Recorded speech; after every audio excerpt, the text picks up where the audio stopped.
Good evening, everyone. We are starting tonight's meeting of the City of Covington Council meeting dated April 4th, 2023. This meeting is called to order. If you can silence your phones would be appreciated, or put it on vibrate would be appreciated. If you can go into roll call, please. Councilman Lewis. Here. Councilman Botsford. Here. Councilman Roberts. Here. Councilwoman Ludwig. Here. Councilman Barrett. Here. Councilman Smith. Here. Councilman Rowling. Here. If we can stand for a moment of silence, please.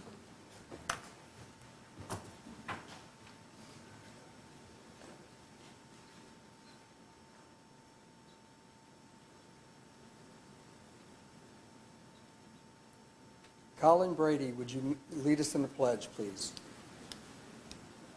Allegiance to the flag of the United States of America and to the republic for which it stands, one nation, under God, indivisible, with liberty and justice for all. Thank you. Okay. Did Dr. Preston come in yet? Dr. Preston is en route. If you would like, I can start, but you'll probably be here in 5 minutes if you want to move something on the agenda. Come back in. We would go right into the regular agenda. So would you mind starting and introducing yourself and just giving your name and address for the record? And when Dr. Preston comes in, we'll let him take over. Yes, sir. Thank you. This microphone or this one? This one? Thank you, sir. Thank you. My name is Dr. Robert Sigilito. I'm the Chief Deputy Coroner for St. Tammany Parish Coroner's Office. So we are here tonight to present to inform you about all of the activities that the Coroner's Office is involved in. We have a multifaceted agency. Most people are familiar with our statutory requirements. The most common one that people are aware of is death investigations. And certainly, death investigations are the core of our operations. It's something that we do every day. We believe that we do it better than any other coroner's office in the state. We have approximately 350. Dr. Preston. Thank you, sir. Come on up. He was doing the intro. Thank you so much for your That was a tolerance. great Thank you intro. for the Thank you. ability to address you and to the fine people of Covington. It is a pleasure to be here, and this is something that I'm very excited to talk about, and that is the Coroner's Office of St. Tammany Parish and the services that we deliver to the people of St. Tammany. Now, usually I wait until the end to mention that our office is supported by a millage, and that millage is coming up for a renewal on April 29th, this month, in just a few weeks. Early voting starts April 15th.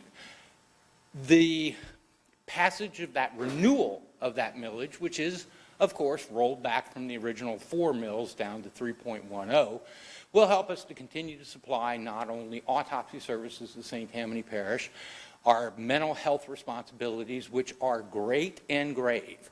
Our mental health responsibilities kick in when somebody's life is in danger and they need to be taken into protective custody to save their lives. We enter it the first in protective custody, and we enter it again when our psychiatrists evaluate people who have been committed to save their lives. We will touch over 5,000 mental health documents a year, which gives you an idea of what the demand for mental health services is through our office. We, of course, go far beyond the statutory requirements of just the documents for protective custody, and we have a very proactive program.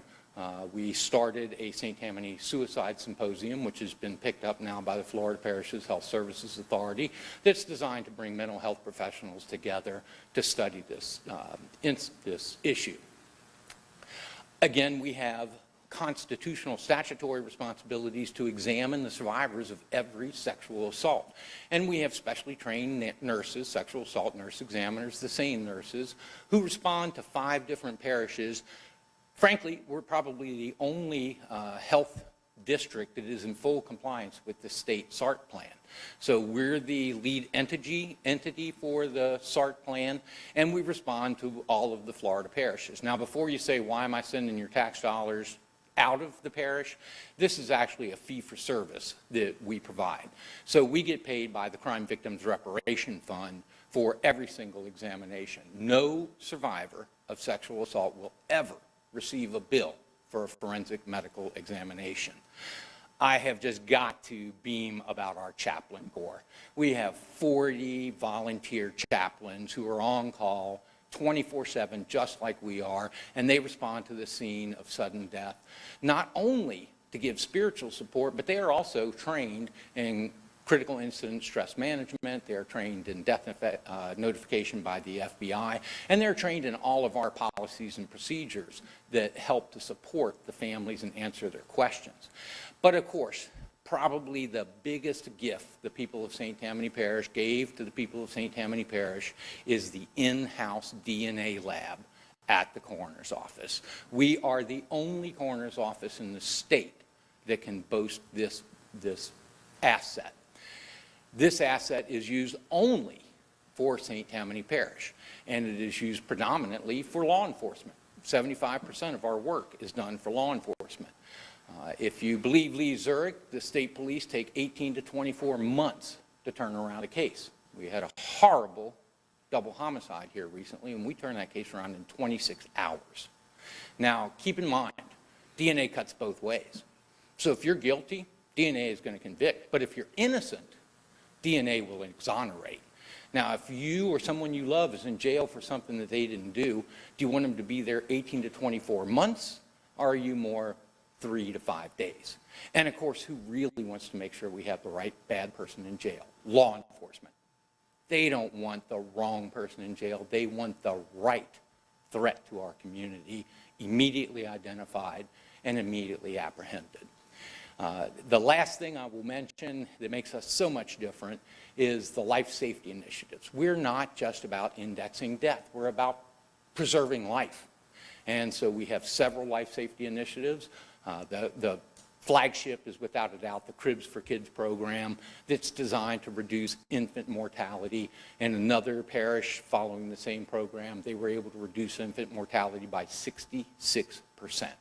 We're following the exact same guidelines, and I'm happy to say March makes our 2-year anniversary, and we have touched over 200 families and distributed 200 cribs, and that translates to saved lives.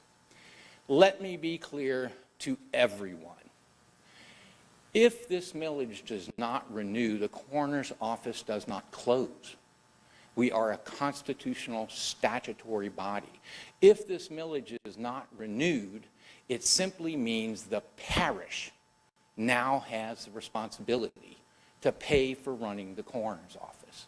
I think we all know the difficulty the parish is already having in funding the DA's office and in funding the jail.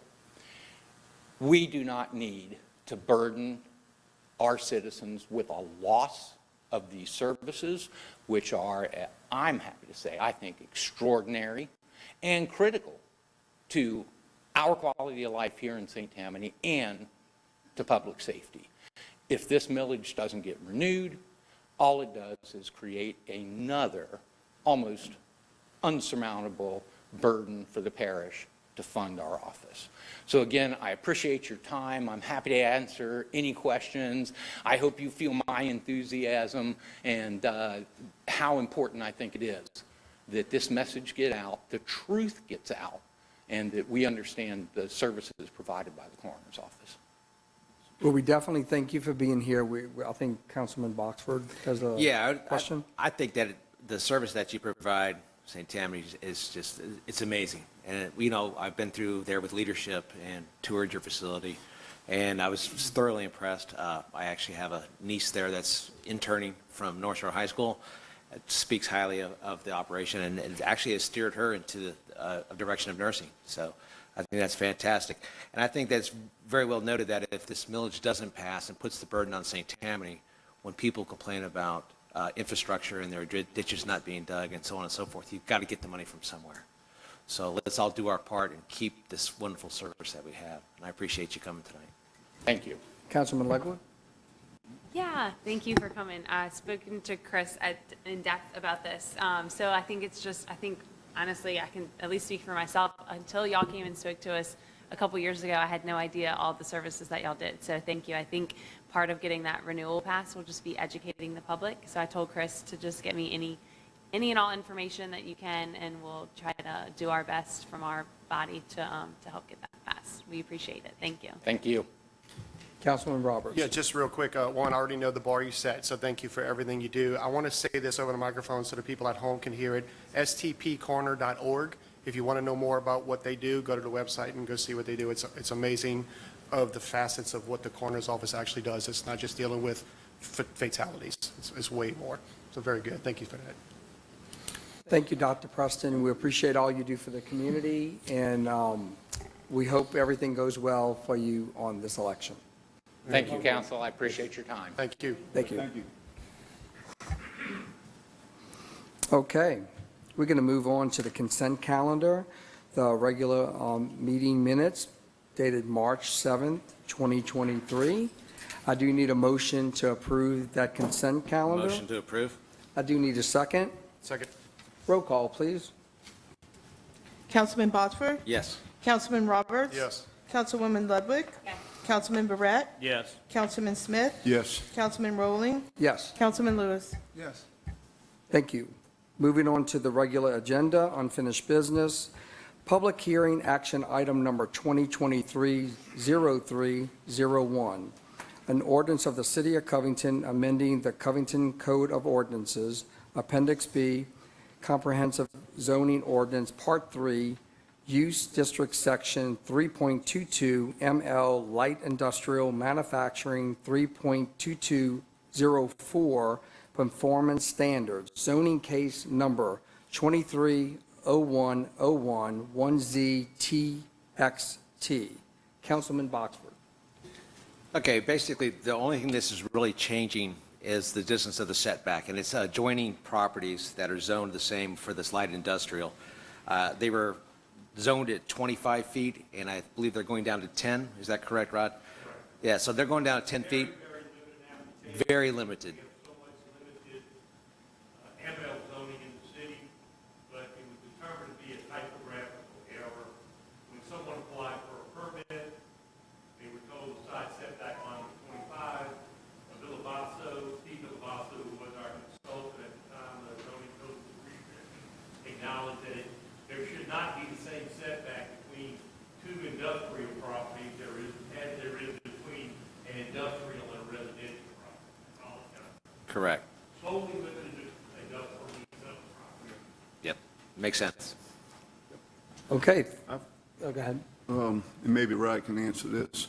After reading it, I didn't see any clarification as far as the backyard setback when it's ML adjoined to ML. It's all 10 feet, side, front? Only on the side setback.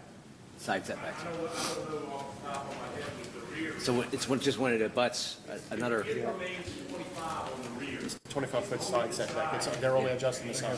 only Got it. sides. Got it, So if it's residential behind them, then it would be the 25. got it. Thanks for the clarification. Okay, we're going to move right into, we'll have council comments right after any public comments. So that being said, we're going to open up to the public. If there's any comments on behalf of this ordinance, feel free to be acknowledged. Seeing none, we'll move right into council comments. Any additional comments? Seeing none, hearing none? Okay, I'll entertain to close the public hearing, please. Motion to close? Second. And then I do need a motion to adopt. So moved. Second. Roll call, please. Councilman Roberts? Yes. Councilwoman Ludwig? Yes. Councilman Barrett? Yes. Councilman Smith? Yes. Councilman Rowling? Yes. Councilman Lewis? Yes. Councilman Botsford? Yes.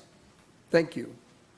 Moving on, public hearing action item number 2023-0302. An ordinance of the City of Covington suspending the rate increase provisions on SEC Section 98-122 and Section 985-123C of the Covington Code of Ordinances for a term of 1 year, 1 calendar year, correction. Councilman Verrett.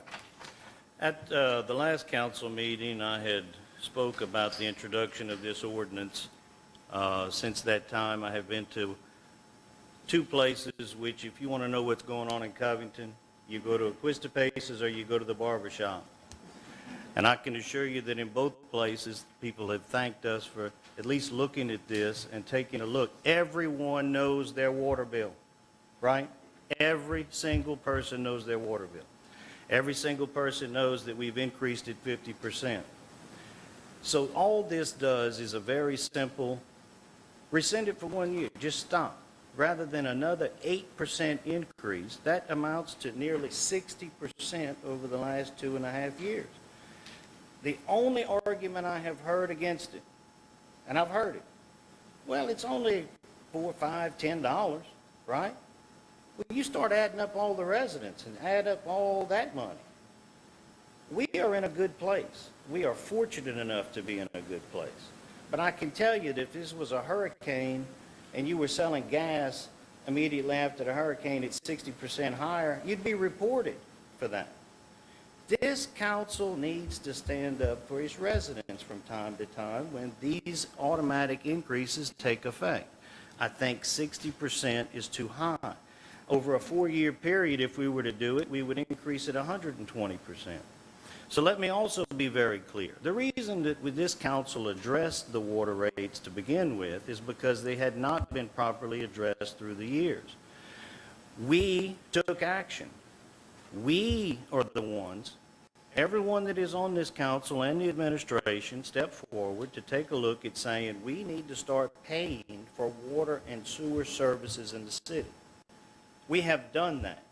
By the administration's own count, we pay for 75% of the cost at this point. So I'm not saying that's a bad thing, it's a good thing.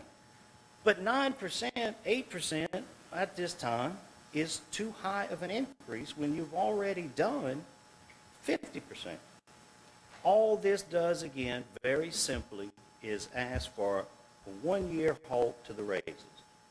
I think everyone from a common sense standpoint would look at the fact that this city is not in a position, and nor has it ever requested to raise taxes.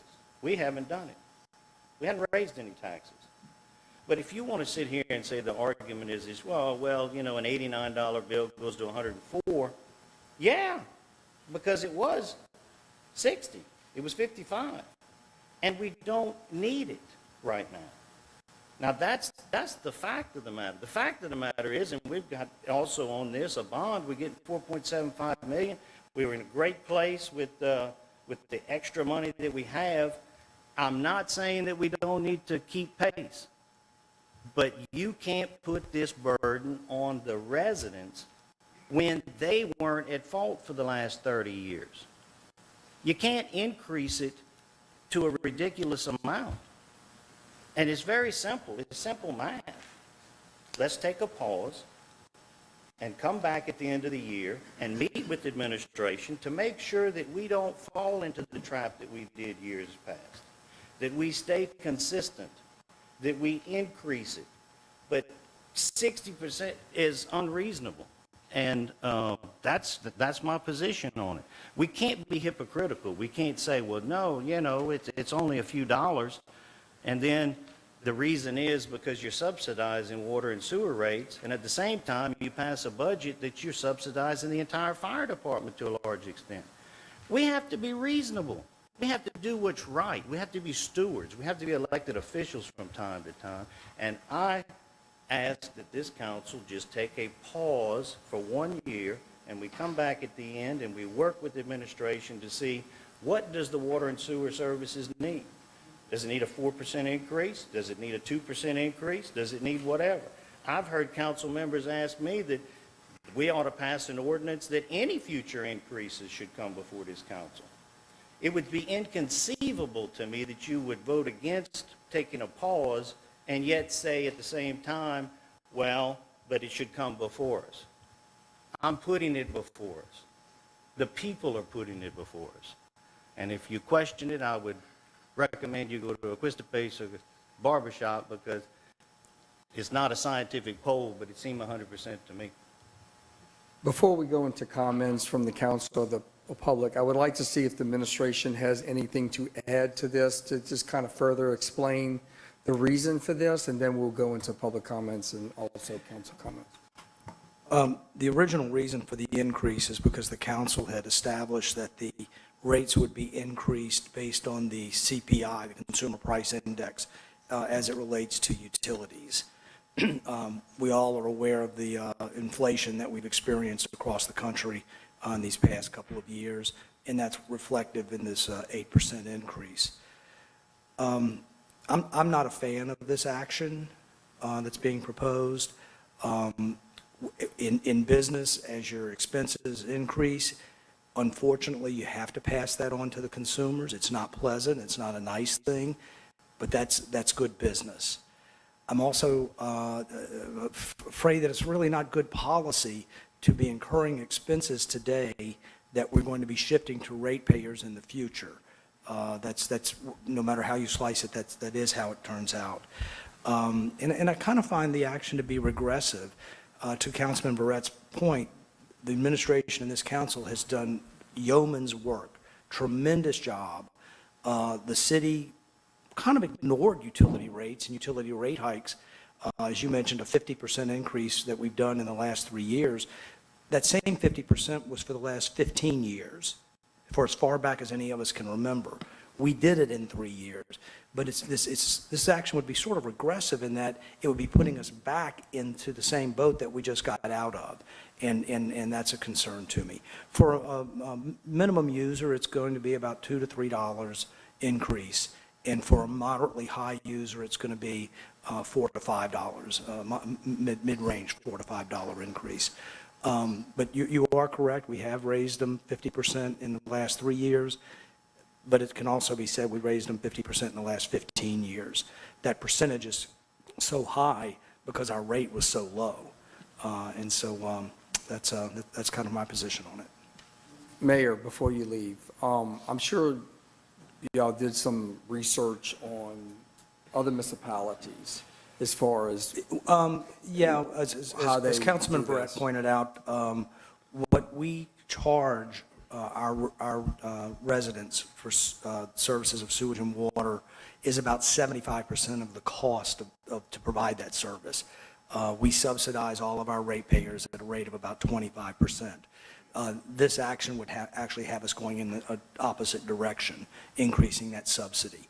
When you look at the utilities that surround us, Terabella, North Park, Versailles, all of those residents pay 100% of what the cost is plus a little profit.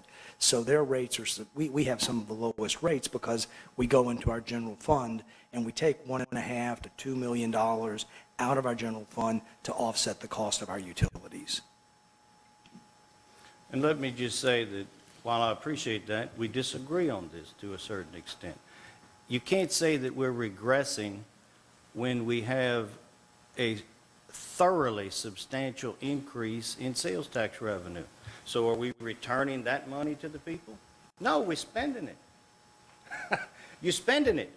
And so at the end of the day, I'm asking for just a common sense approach. 60% over 3 years is too high. There is nobody that can fight that math. Now, if you want to say that we want to pay 100%, well, then let's come back and charge the residents at 100%. This council's done its duty for 3 years. And I'm saying we're going to continue to do our duty for the next years. But you have to recognize the fact that you're playing a shell game with the money. You're saying that the city's regressing because we increased it at 50%, and then we're not continuing to push it to 100%. You're at 75%. So where were we 4 years ago, 3 years ago? And the mayor's right. The good thing that he said was, and I'm agreeing with him, well, you don't look at the 50% or the 60% that's being asked for just 3 years. It's the 20 years. But you can't get to 100%. It's unfair to the residents when the city is in a good spot. If you're going to increase this at 8%, that's 60%. We all agree on that. So then let's, instead of spending $350,000 on cameras, let's return some money to the people. I think we need the cameras. I think we do. I'm chairman of the Public Safety Committee. That's coming up next after this vote. But something's got to give. It's a pot of money. And you're just taking from the residents with a good feel argument to say, well, yeah, you don't pay for water and sewer.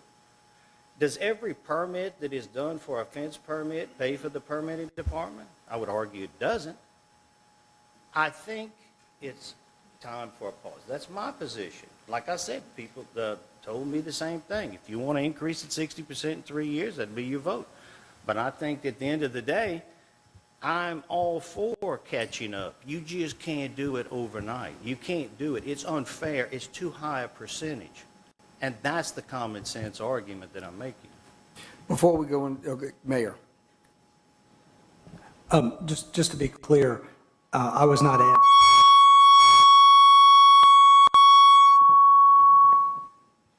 I'm also pleased to announce we are upgrading the council. Just to be clear, I didn't in any way mean to advocate that we go to 100%. I'm very comfortable with the 75%. I think that's a very nice balance. By not respecting the inflation and the consumer price index, that number from 75% will be decreasing. And I so get and that. that was kind of my use of the word regressive. And I don't think That's it'll correct. I'm not in any way, 8%. yeah, I'm not looking at suggesting in any way that we go to 100%. In a business sense, that is what we would do, but we're not a business, we're a government, and I think us keeping our rates at 75% of what it costs us to provide is sort of a real nice balance. Agreed. Thank you, Mayor. Before we go to council comments, we will definitely get to that. I am going to open it up to any public comments at this time. Yes, sir. If you would come up to the podium and state your name and address, that'd be great. You need to come up, sir. Thank you. Appreciate it. And just state your name and address for the record would be appreciated. Thank you. Name is Gus Davis. Well, James Davis. Everybody call me Gus. Huh?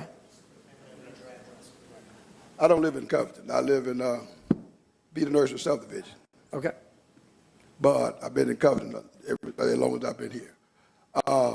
Graduated from Rosenwald, joined the Marine Corps. After I got out of the Marine Corps, I went to Washington, D.C. My last two sons were born in Washington, D.C. We moved back home, and my last three sons graduated at Covington Rosenwald.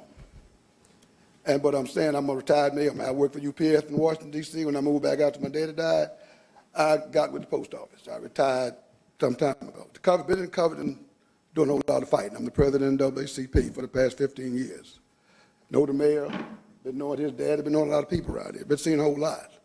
But back in the time, the churches and a lot of people, when Mayor Cooper's daddy was the mayor for a long time, a lot of people didn't pay no water bills at all. The churches didn't pay none either. They started that some years later. And I can understand everything is going up in money, all kinds of stuff. But there's a lot of people back in those days, I delivered mail around Covington until I retired. But every day we need money, I understand, but sometimes you got to think about the people who don't get the money.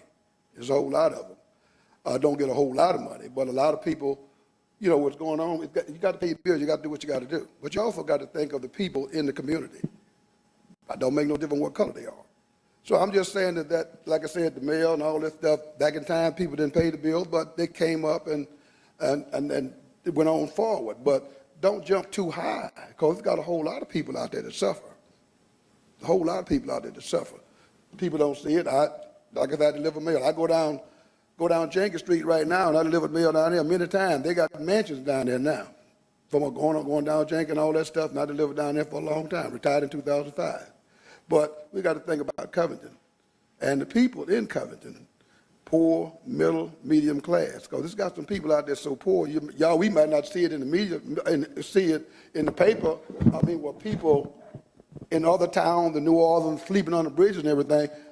It happens around here, but we don't see it. I saw the bridge over here by the river. Not recently, but I've seen people sleeping up under that. So we got to think about people in this town, in this parish, in this Covington. And like I said, I've been here all my life, with the exception of the time I was in the Marine Corps, and I lived in D.C. But I'm just saying we got to think about the poor people. And it's got a lot of people that moved in Covington. They're building houses everywhere they can right now, everywhere. You know, like I said, I've been around, now I drive around to a place that I haven't been there for a year. I go there now, they got a subdivision there. Places that they shouldn't be. Some of them flood out because they put them in the wrong place. But I'm just saying, as we said about the water bill and all this kind of stuff, we need the money and everything, but we got to think about the people who really can't afford it, who just barely making it. There's got a lot of people out there. You may not know about it, but there's a whole lot of people out there. Like I said, I've been in Covington for a long time. Lived with mail and know a lot of people, president in NAACP since 2007. So I deal with a whole lot of people, community, children, and everything. Remember Lonnie Boykin, if y'all remember him. We the one started the football for young kids, 5 on up, for about 20 years. You know, so we do the best we can for the community and the people. And I know a lot of people got a lot of money, but we got to think about the people who don't have a whole lot of money. And like I said, my parents moved here when I was 5 years old. So I've seen a whole lot in Covington and seen a whole lot around the town. So we got to think about other people too. Thank you, Mr. Goss. We appreciate it. Anybody else? Mayor, sure. So Mr. Gus brings up an excellent point about those residents of our city that are on the low income, fixed income, perhaps disabled, senior citizens. And it's just a tribute to our community that we have a program where individuals across our community pay $25 per month towards a utility bill of one of these low-income, fixed-income seniors or disability, not even knowing who the person is. So we have $25 a month coming in. Now, they already get a 50% discount on their bill to begin with. So that bill that might have been $32, including garbage, is now getting dropped down to $7. So he is right. We do have people in need, and it's not something that the taxpayer or the city can do. We can't start discounting a bill like that or paying on a bill with taxpayer dollars. But members of our community have connected their checking accounts directly to utility account numbers that are getting supplemented every month, and it makes a huge difference. Thank you, Mayor. Anyone else from the public? Okay, we'll move on to council comments. Councilman Boxford. Yeah, you know, I believe that Councilman Brett and I talked about any increase coming before the council, and I think it's a good thing that it does come before the council for our approval. If you look at it historically, I mean, groceries have gone up, utilities have gone up, gas, building materials, everything has gone up. I don't believe Social Security's gone up. I don't believe that, 401ks are down. Yes, we're in a really great place that the city is, you know, very fortunate to have additional revenue in the tax money. But with all these things going up, it just makes it harder. I mean, when you go to the grocery store, you're checking out with 10 items and you've paid over $100. I mean, it's hard, in any little increment that we can help and the people to have a little extra cash in their pocket, to me, just makes sense. And I think that 8% is too high. I would be happy at 4% maybe, or a little bit less. And I think, like Councilman Brett said, that we can come back to the table and talk to the administration and figure out where we need to be and what percentage might be right. And if I'm not mistaken, I think we raised the rate as well for the people that qualify for low-income services to have their bills slashed in half to $26,000, I believe it is now, when it was down at $23,000. So we've also done that to help the people of the community as well. But I think that by doing this and freezing these rates for a year, because so many people are hurting, and like I said, their 401ks are down, everything's down right now, and everything is up in price, that it would send a message to our citizens that we really care about them, and that at this point in time, it's just not a good time to raise anything. I think we said that message earlier with the income or the property tax. We said no, we're staying where we're at because we are in a good place. And moving forward, I think that you know, like I said, I think maybe a 4% might be warranted, but 8% just seems too high for me right now, and I'm in agreement with Councilman Barrett. Thank you, sir. Councilman Smith? Thank you. It's a difficult situation, and you know, I don't think in my 11 or 12 years serving on this council, I've ever voted for a tax increase or a new tax.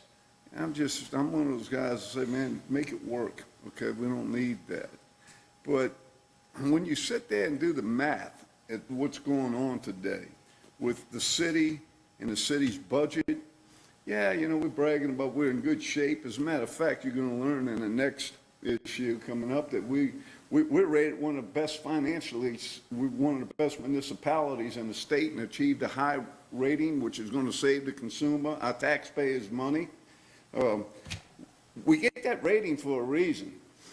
You know, I just find it, you know, the sympathetic side of me says, yeah, nobody needs a $4 rate increase. And I don't think that, you might be talking about some commercial buildings where it's going up $10. I think the mayor was spot on when was, because I did mine today. I went to the water utility building with my bill that I never really look at because it's on a bank draft and it is what it is, right? Well, I asked my wife today, I said, do you have a copy of last month's utility bill? She goes, maybe. Yeah, I got it. I said, what's it look like? She goes, about the same. That's what she said. So I looked at it and I said, okay, it's about the same. Well, I started doing the you know, it said on there 7.9% rate increase because of the CPI, the consumer, you know, index. And you know what the difference, if it wasn't implemented, it would have been about a difference of about $4.30, okay? And that's to somebody that's used $5,000 worth of, 5,000 gallons worth of water, okay? I'm not saying, and look, we irrigate the yard some. I pressure wash. My wife did a honeydew list. I had to pressure wash. Who knows how much water I use that day, right? So I'm just saying, I think the typical family and resident probably uses about the same amount of water I use. And it made a difference of $4.30 or something on my bill, okay? I also learned today for the first time, and I probably should have known this, that we do have a senior rate.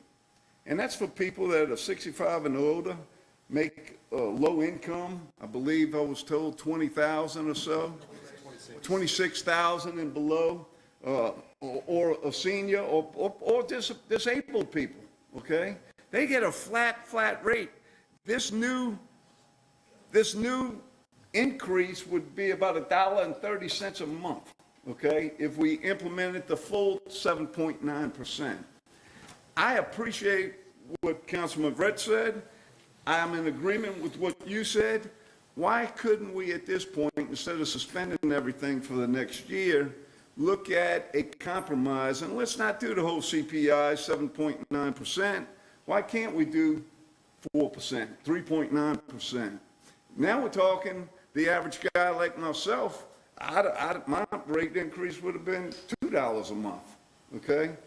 The point is, this city cannot sustain the way we're paying for and subsidizing a service that's being provided to families that are out there irrigating their yards, drinking water, filling up swimming pools, washing cars, whatever.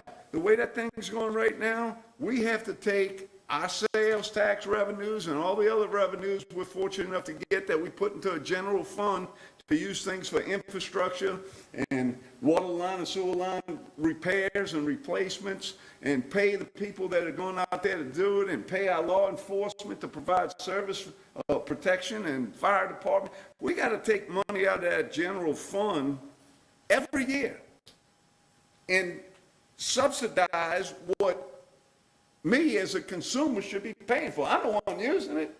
I'm using the water. I'm using I'm flushing the toilets, right?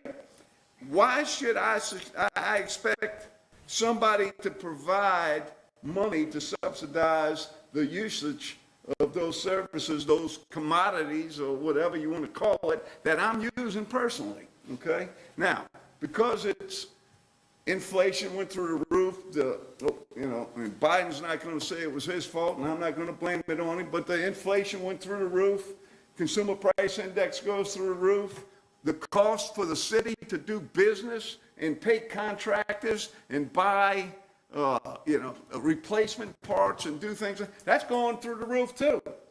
So now, why should we have to supplement And Mayor Mark said, you know, it's a pretty good spot to be 75%, we're subsidizing 25% of what the consumer is using, what we really should ask them to pay for their own. Not that I'd be like somebody saying, my light bill's too high. I'm gonna go to CLECO and ask them, you know, hey, you know, can you subsidize this kind of thing? Well, don't use as much electricity. You know, that's what CLECO would tell them. I don't think the city of Covington wants to do that. I don't think the city of Covington is in business to make money off of what we charge for sewer and water. We're not in that. We're not in that to increase revenues. We're in it to stop the leaking dike, okay? It's not sustainable if we just continue to let the cost of providing sewer and water continue to go up, and we say, oh, well, you know, we increased it by 50% over the last 3-4 years. And why did we do that? Because we were trying to make up for the stuff that we hadn't done in the last 15, 20 years, okay? We've been subsidizing, but it's not sustainable to do it that way. Maybe it is a 75 or 80% consumer pay for, and we'll subsidize at 15, 20, 25%, okay?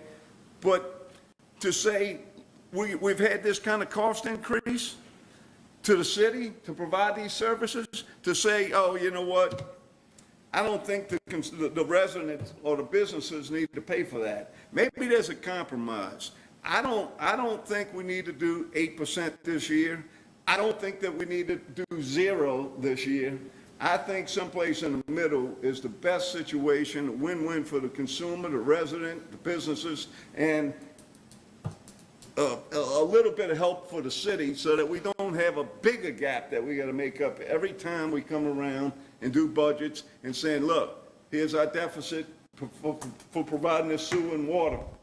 We're going to have to go over here, and the money that we would like to use for different infrastructure things, we're going to have to pay for the consumer's utility bill.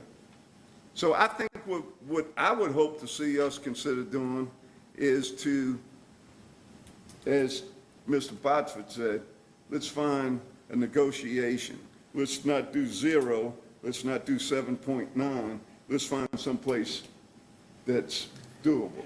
Yeah, That's my comment. Yeah, I agree. And one thing too, I just wanted to mention really quick, especially for the people that are watching at home, the 26,000, and Mark, you can correct me on this, they have to prove this annually, right? So it's not automatic. It's because you make $26,000 that you get this discount. You have to go down to City Hall and provide this information. Just like Annually. Medicaid, Yeah, I'm just saying annually. So I'm just saying for the people who are watching, it's just not an automatic thing just because you make this much. You don't automatically get that discount.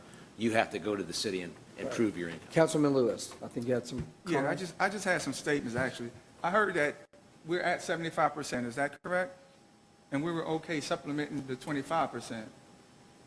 That's So- about $1.5 million next year. So where would this increase put us at? The increase would keep us at 75%. Oh, If you don't do the 8% increase, your 75% will become, I'll pick a number, 72, 73%. Well, hold up. You telling me that the cost of providing water and sewer services equals exactly the amount of the consumer price index? Because if that's the case, then we got a problem. I think that's the point of the consumer price index, is that it's an average of how much the cost to deliver utilities has gone up. I don't think you can draw that comparison. CPI is an across-the-board index which is given across the board. And so that's kind of the point. What I'm hearing Rick say, I think we're all in agreement that 8% is too high. I'm not saying we don't come back with something. The way it is written and the way we have to deal with it as an elected body is that we have to stop this 8% so that we can figure out exactly what the increase is. You can't just automatically say that we're regressing and falling behind. I have no idea. You don't have any idea. But I would assume it's a percentage. So don't fall into the trap of $2 to this, to Mrs. Smith, and $8 to Mr. Smith. The issue is when you put the entire residence at 60% over 3 years, that's too high. And I think we all happen to agree with that. Yeah. So I would have no issue and no problem in rescinding this. getting to figure out exactly what the sewage and water rate needs to be, and that's what I said. We will meet as a committee and a body to figure out what's reasonable. This is not reasonable. Your suggestion is to say, let's find out what kind of rate increase we need to have in order to keep the deficit that we are supplementing the same. Okay, that's what you're saying, With an 8% right? increase, we might actually, we don't know where it's going to end up, if it's going to be 75%, if it's going to be 85%, if it's going to be 69%. You have no idea.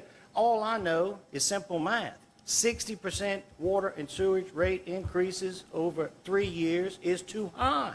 It's too high, as the man said. It's too high. We know that. Rick's argument is 8% is too high. Brother, I'm with you. So, but all this does is simply time out so that this city council can meet with the administration, and going forward, we know what percentage increases are needed. This council should be asked that, not a CPI. Right, what percentage keeps us at the 75? Right. That's what I would agree on. So, well, Yeah. so just the voice of reason here. To do nothing means it stays at 7% and people get charged one more month, and we keep doing that. But the first step in all this is basically to stop what's happening right now and to revisit it, basically. That's really all I needed to hear. Councilman Smith, you have something before we? Voice of reason took it right up my mouth. Okay, so let's do anybody else from the public on behalf of this? I need a motion to close the public hearing. Motion. Okay, so what we're going to do now, before we get a motion to adopt this, again, if we adopt this and a yes means you want to suspend currently, a no means you don't. So that being said, I do entertain a motion to adopt this ordinance. Motion to adopt. I need a second. Second. Roll call, please. Councilwoman Ludwig, Yes. Councilman Barrett, Yes. Councilman Smith, Can I get clarification on something? Larry? Yes. Okay. A vote of no means that you don't want to suspend. A vote of yes says we will suspend, but come back and address. That's not what the ordinance is. No, that's not what you're voting on. Should we, I'm going to defer to attorney. Can we amend what we're fixing to vote on right now? Amend it to Whatever we meet at. what temporary, suspend, table this, I'm not in favor of come tabling. back Tabling with does a, not deal with it. come back The with man a of reason meeting. already told you that. Yeah. Rick, this is either a yes or no vote. Do you want 8% right now, or do you want to suspend these rates and come back and work with administration on a figure that works for people and the actual numbers? I don't think it That's what needs we're to be voting on. amended. I don't think it needs we to just be go back amended. to the I'm telling table you we're going to with do that. administration. Because if we go and find out what percentage needs to come to 75%, then we can rescind this one and then enact the percentage that we need for the 75. You'd be imposing a different rate. We would propose whatever needs to be done for the people. And of if we the do, city government. Can we continue with the vote? No. No. Councilman Rowling. Yes. Councilman Lewis, Yes. Councilman Botsford, Yes. Councilman Roberts. Yes. Okay, moving on. Oh, I'm sorry. Yes. Yes, sir. Just a historical perspective to guide you when you deal with this. Utility rates historically were a political hot potato. No one ever wanted to increase utility rates. As a result of that, the supplement to the utility fund became obviously greater and greater and greater. At some point, the prior council adopted this automatic CPI rate adjustment to attempt to keep up with inflation as the cost of utilities increased to the city, frankly, to avoid exactly what we went through tonight. instead of on an annual basis having to fight over utility rates, they hoped that the CPI index would be a fair mirror of the increase in cost to maintain our utility system and maintain the consumer contribution on the same basis.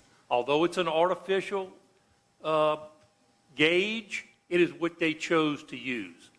What you choose to use in the future is up to you, but I would be cautious of going back to the historical conundrum of imposing a flat rate and then having to come back and impose a new rate on an annual basis. Is going to create problems for you that you don't need. Also, I would point out that although there was a substantial CPI rate increase during this past 2022-23 year, previously the CPI index went up virtually zero for 3 or 4 years. So although the impact has now reared itself, remember on a historical basis, this is probably less than a 2% increase on a per annum basis over the past 4 years time frame. So I would just wanted to let y'all know what the council's thoughts were. They faced the same issue you faced, and instead of choosing to deal with it annually and have a political fight, they sought an artificial test or gauge to maintain the status quo as things went forward, and the CPI is what they chose. Whether that was a good choice or not, I can't answer that. And let me just say on the record that I agree with the historical perspective. I recognize it and I appreciate it. The argument cuts both ways. A 0.2% is not going to get us where we need to go, and an 8% every year is not going to get us where we need to go. But that's going to be an internal discussion for this council. But we I think, made a huge step tonight to tell the people of the city of Covington that we recognize it and we're going to fix it. I agree, and I think that with the 75%, what the administrations think, and if they come up and say, hey, it's 6% or it's 4% or it's Then 2%, we will whatever deal the with it. percentage is, as long as we maintain that 75%, then I think we're all good.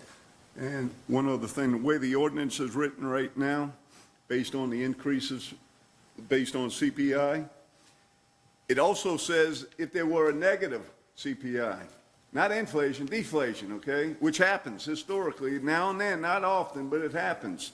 It says you can't lower the rate. I tend to think if it's going to be fair, if we're going to raise rates with CPI, when the cost of living goes down, the rate is costing us less money to buy the parts, the service, the equipment that we use to provide the service. So in all fairness, I think we need to consider that also. So I'm good with the vote. Okay, yes, sure. Okay, so the CPI has already been added to the rates. If you looked at the previous, or the recent bill that just came out in the mail, the CPI is on there. So it is the council's intent to rescind that, to remove it, correct? For the bill run that'll go out at the end of April, is that correct? Correct? I want to understand when you, in your mind, this is supposed to take effect. And with an explanation on the side, the same way it explained that the CPI was the reason for the 7.9% increase, that due to the council's action, however you want to put the ordinance number, that it is reduced 7.9%. I think the people need to know it. Okay, so I think at this point, my recommendation to maybe put this in committee and to get administration involved. So it looks like by us looking at the committees, the Community Development Housing Committee, it looks like where it falls under. So Councilman Lewis is the chairman for that committee. I think it falls under finance. Oh, I thought we said, hold on a second. Let's see, really quick, just bear with us.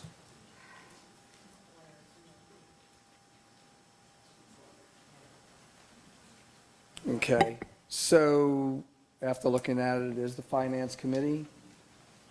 We saw water and sewer improvements as far as on community development. So, so Rick Smith is the chairman on that committee. So my recommendation, Rick will call a meeting with administration and get the right parties at the table as soon as possible. Okay, thank you. Next, we're going to move right on to public hearing action item number 2023-0303, an ordinance of the City of Covington to amend the 2023 capital and operating budget. Councilman Smith? Well, I met with some of our administration, I met with our police chief, I met with the fire chief, and wanted some explanation on this particular deal. This is the camera situation, right? And I heard the stories and the reasoning behind the suggested proposal, okay? And again, you know, you're talking about moving quite a bit of money, okay, to purchase this. And I looked at it saying, is it an investment for the city? Is this something that needs to be done? In my opinion, it cuts down on our liability in a lot of areas, but in today's crazy world, you can get hacked, is that correct? Cybersecurity is big.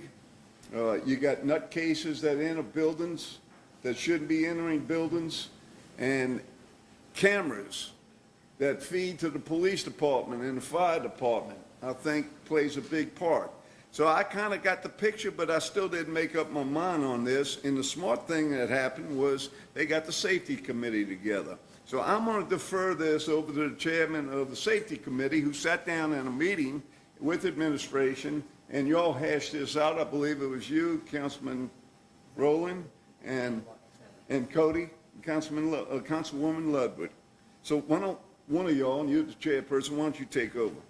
Well, let me say that it's an eye-popping number, first of all, right? When you say $350,000, what are we getting for the $350,000? I can tell you that the meeting was extremely fruitful, that it's not $350,000 for the cameras. There is a breakdown. You've got to purchase the cameras, lease the cameras, install the cameras. You've got to have training. So I commend the city administration for having an all-encompassing, if we're going to do this, we're going to do it at the right time. And so being one that has to ask every question, right? The police chief and the fire chief are both in complete agreement that this is well needed in the city of Covington.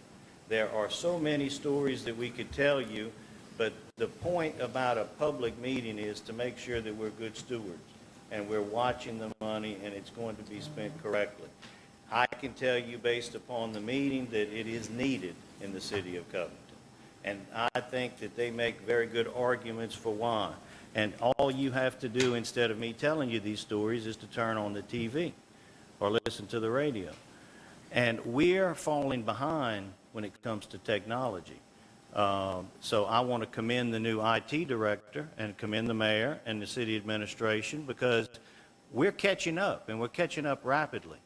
I don't know if we're going to get hacked again. I hope not. But at the end of the day, the reason that we say it is because, guess what? We were hacked. You know, it seems like everybody else gets hacked and not us. Yeah, we were hacked. And so the IT department has done a phenomenal job in sending out policies and procedures that we have to follow, whether we know what we're doing or not. We have to do it correctly.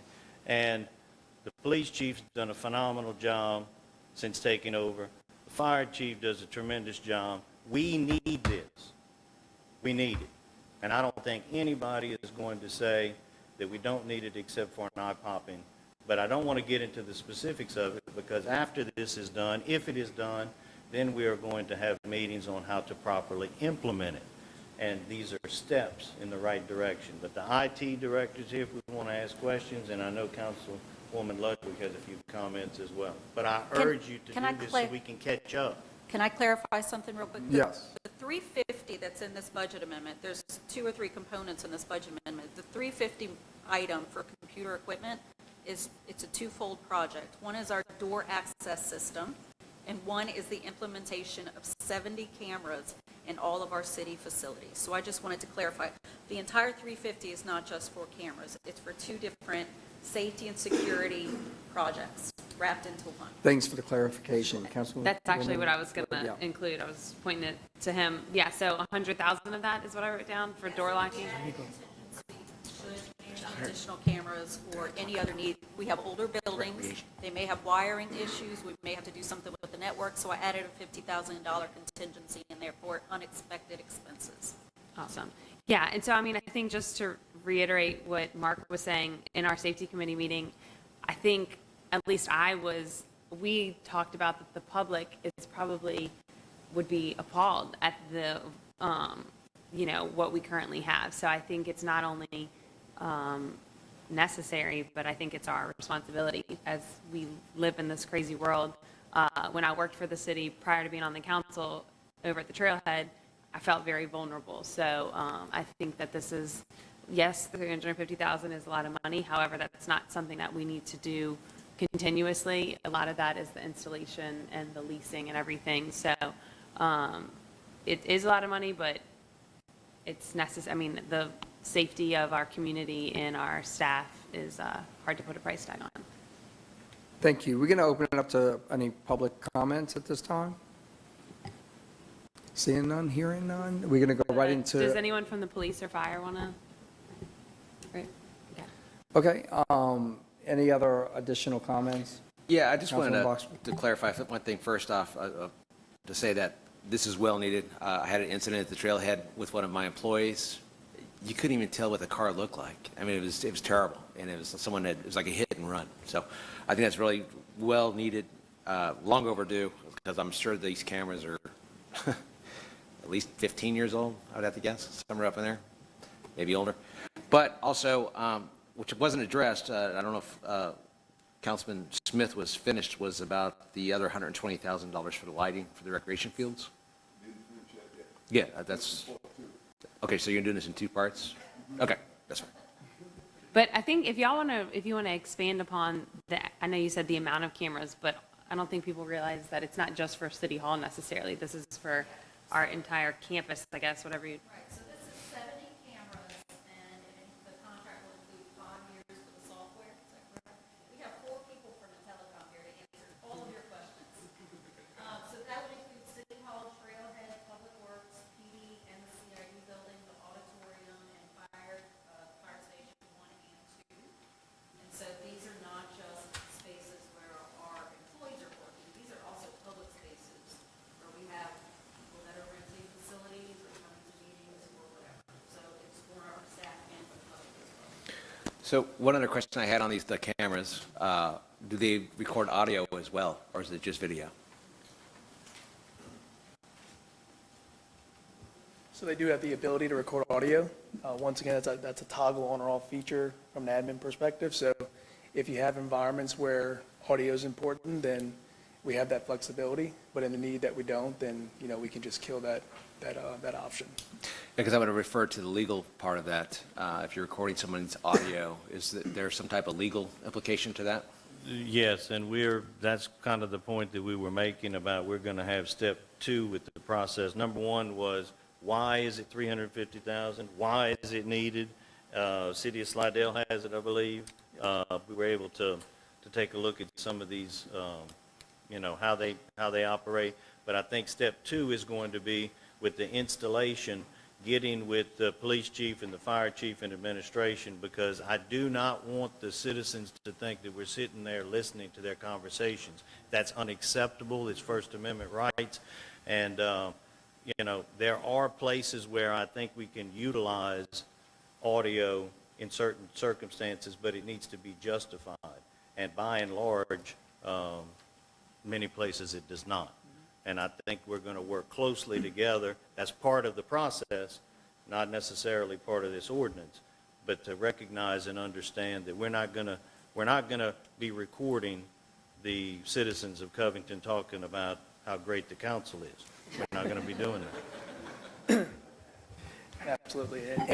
Anything else on the camera situation? We're going to move on to the second part of this, which is going to be the parks and playgrounds. Second part of this ordinance brings us to parks and playgrounds, and it's a $120,000 projected expense. And this would be for new LED field lighting at the rec complex.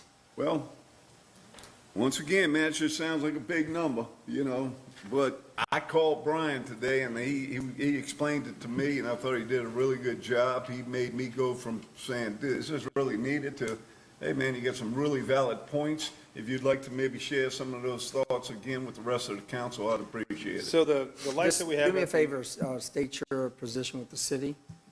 I'm Recreations Program Supervisor. Thank you. Recreation director. Thanks.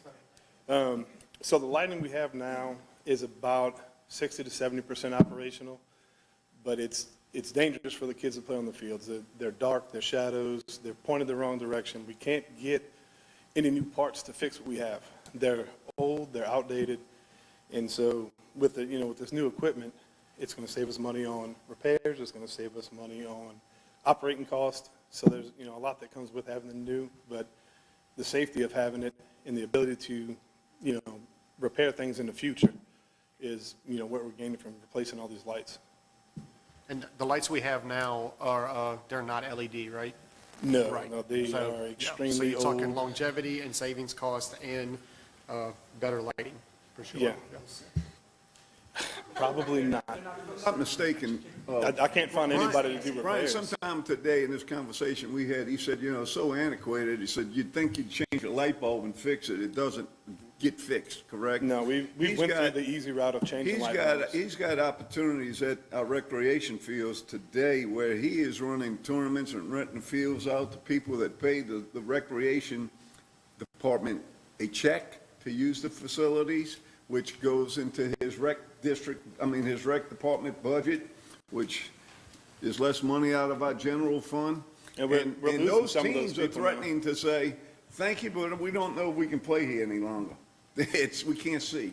And kind of some of thing. them have already So- left just because, the lighting is so bad that they can't practice. It's dangerous Right. for them, so. The two things I'm hearing is, number one, that it's antiquated and dangerous. And so that's number one, that's our priority. But look, this ties in, it's somewhat coincidental, but it's not, of this ordinance talking about these cameras and talking about this lighting. We are investing a tremendous amount to upgrade our facilities. And so we need the ability to make sure that there's no vandalism, that there's no crime, criminal activity, and those that do it are going to pay in the city of Covington. So it's a win-win. I'm all for it, but, we're moving on up. Thank you. If there's anybody else from the public that would like to talk about the lighting. Okay, anything else from the council at this point? So included in that is a $7,000 grant from CLECO that we applied for and received.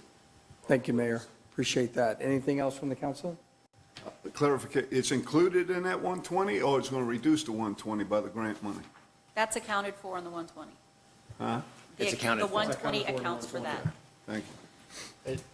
Just to Councilman Roberts? clarify, I just did lights, and that's a great price. So yeah, I would go with that immediately. Yes, I can second that. CYSA is needing new lights, and the quotes are outrageous, so. All righty, thank you. Appreciate that. Okay, that being said, I can entertain a motion to close the public hearing, please. Motion to close. I need a second on that. Second. Motion to adopt. Motion to adopt. Need a second? Roll call, please. Councilman Barrett, Yes. Councilman Smith, Yes. Councilman Rowling. Yes. Councilman Lewis, Yes. Councilman Botsford, Yes. Councilman Roberts. Yes. Councilwoman Ludwig. Yes. All right, moving right along. Public hearing action item number 2023-0304, an ordinance of the City of Covington approving the acceptance of a bid for the purchase of general obligated bonds, Series 2023 of the City of Covington, State of Louisiana, and providing for other matters in the connection therewith. Councilman Smith, now you're going to educate us on that, right? Yes, thank you. Well, this has been a long, drawn-out process. Y'all can remember probably the last 6 council meetings, we've been working on this, okay?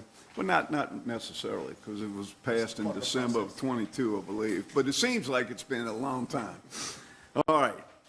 The good news is, because of the city's rating, I was telling you how good we did financially and how well we're doing, and we're good stewards of the money, and the administration spends the money in a good way.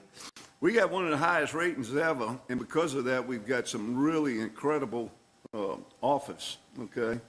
The city, what this ordinance is going to do is going to identify the bidder that we chose, and obviously, we're choosing the one who gave us the best rates.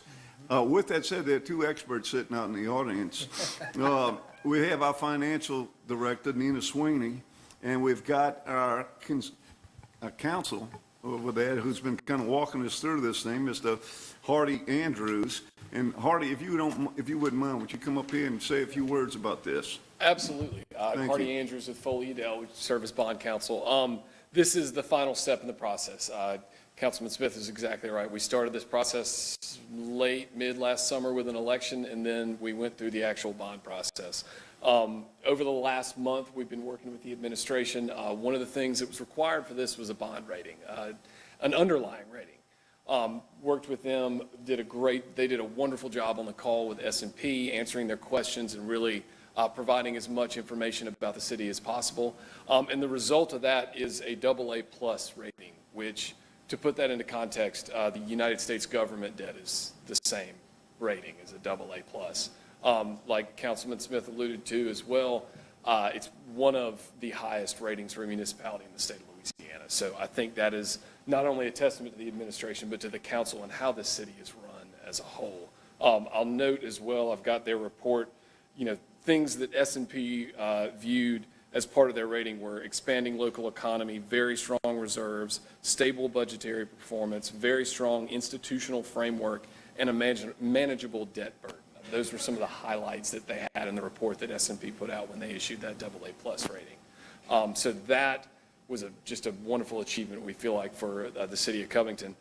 Once we had that, we actually went, put the bids out. We worked with Stephanie on that. And on March 29th, we came back with 4 different bids, and the lowest bid had a true interest cost of about 3.53%, which is just a really fantastic based on all the other deals that we're seeing of this type and this size. So what you get out of that is we issued $4,750,000 in bonds, and what the city is actually receiving is $5,180,000 from that. So a little bit more built in than what you expected, but that's why that brings down the true interest cost. So this ordinance before you right now is to accept the lowest bid and move forward to closing, which will be sometime in probably the next month. This is the last action before you. Any questions for Mr. Andrews? Thank you for all the hard work. We appreciate it very much. And we're going to open it up at this time for, did you have something, Cody, yet? Okay. To public comments. Anything out there today? Okay. All right. Anything else for the council, just to make sure? I was just going to tell Nina, thank you for everything. Administration, obviously, Yes, but indeed. Nina specifically. Thank you. Okay, we're going to go right into, I need a motion to close the public hearing, please. Motion to close. I need a second. Second. And now I do need a motion to adopt. So moved. Second. Roll call, please. Oh, my apologies. Mr. Smith, motion to amend, Oh, I forgot, yes. and then we'll have a second. Second. Motion to amend, an ordinance to accept the bid for the recently approved bond issuance. The ordinance has been amended since introduction last month to include the name of the firm TD Securities. That's the amendment. Okay, I do need a second. Second. I do need a roll call on that. Councilman Smith, Yes. Councilman Rowling, Yes. Councilman Lewis, Yes. Councilman Botsford, Yes. Councilman Roberts. Yes. Councilwoman Ludwig, Yes. Councilman Barrett. Yes. And then now I will have a motion to adopt. I will make a motion to adopt this amended ordinance, and I do need a second. Second. Roll call, please. Councilman Rowling, Yes. Councilman Lewis, Yes. Councilman Botsford, Yes. Councilman Roberts, Yes. Councilwoman Ludwig, Yes. Councilman Barrett, Yes. Councilman Smith. Yes. Thank you. Whew, got through that. Okay, next, we're going to go right into new business resolution number 2023-08, a resolution of the Covington City Council informing the Louisiana Department of Environmental Quality of the actions regarding the sewage treatment facility.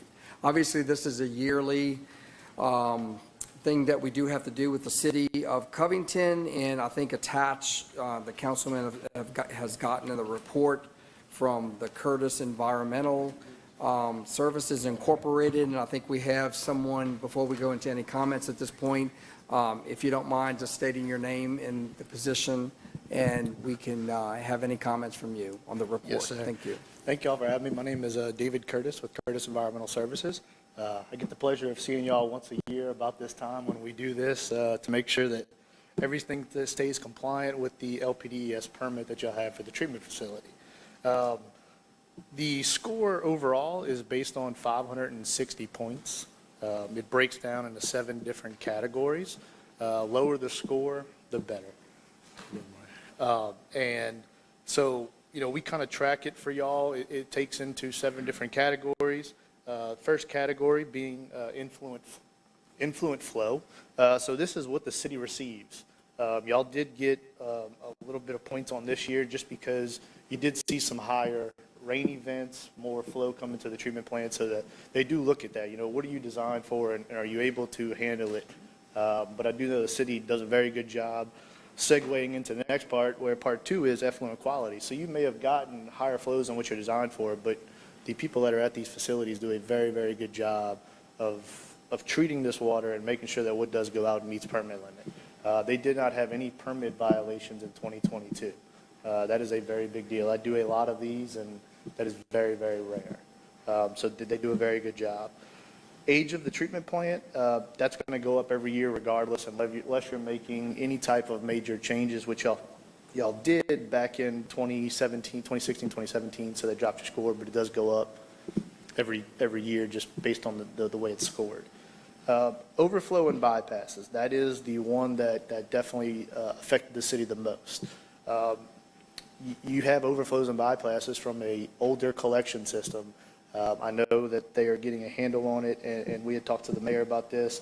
The city reports everything like you're supposed to. So yes, it might hurt you, but it also lets you know, hey, where are my problems at?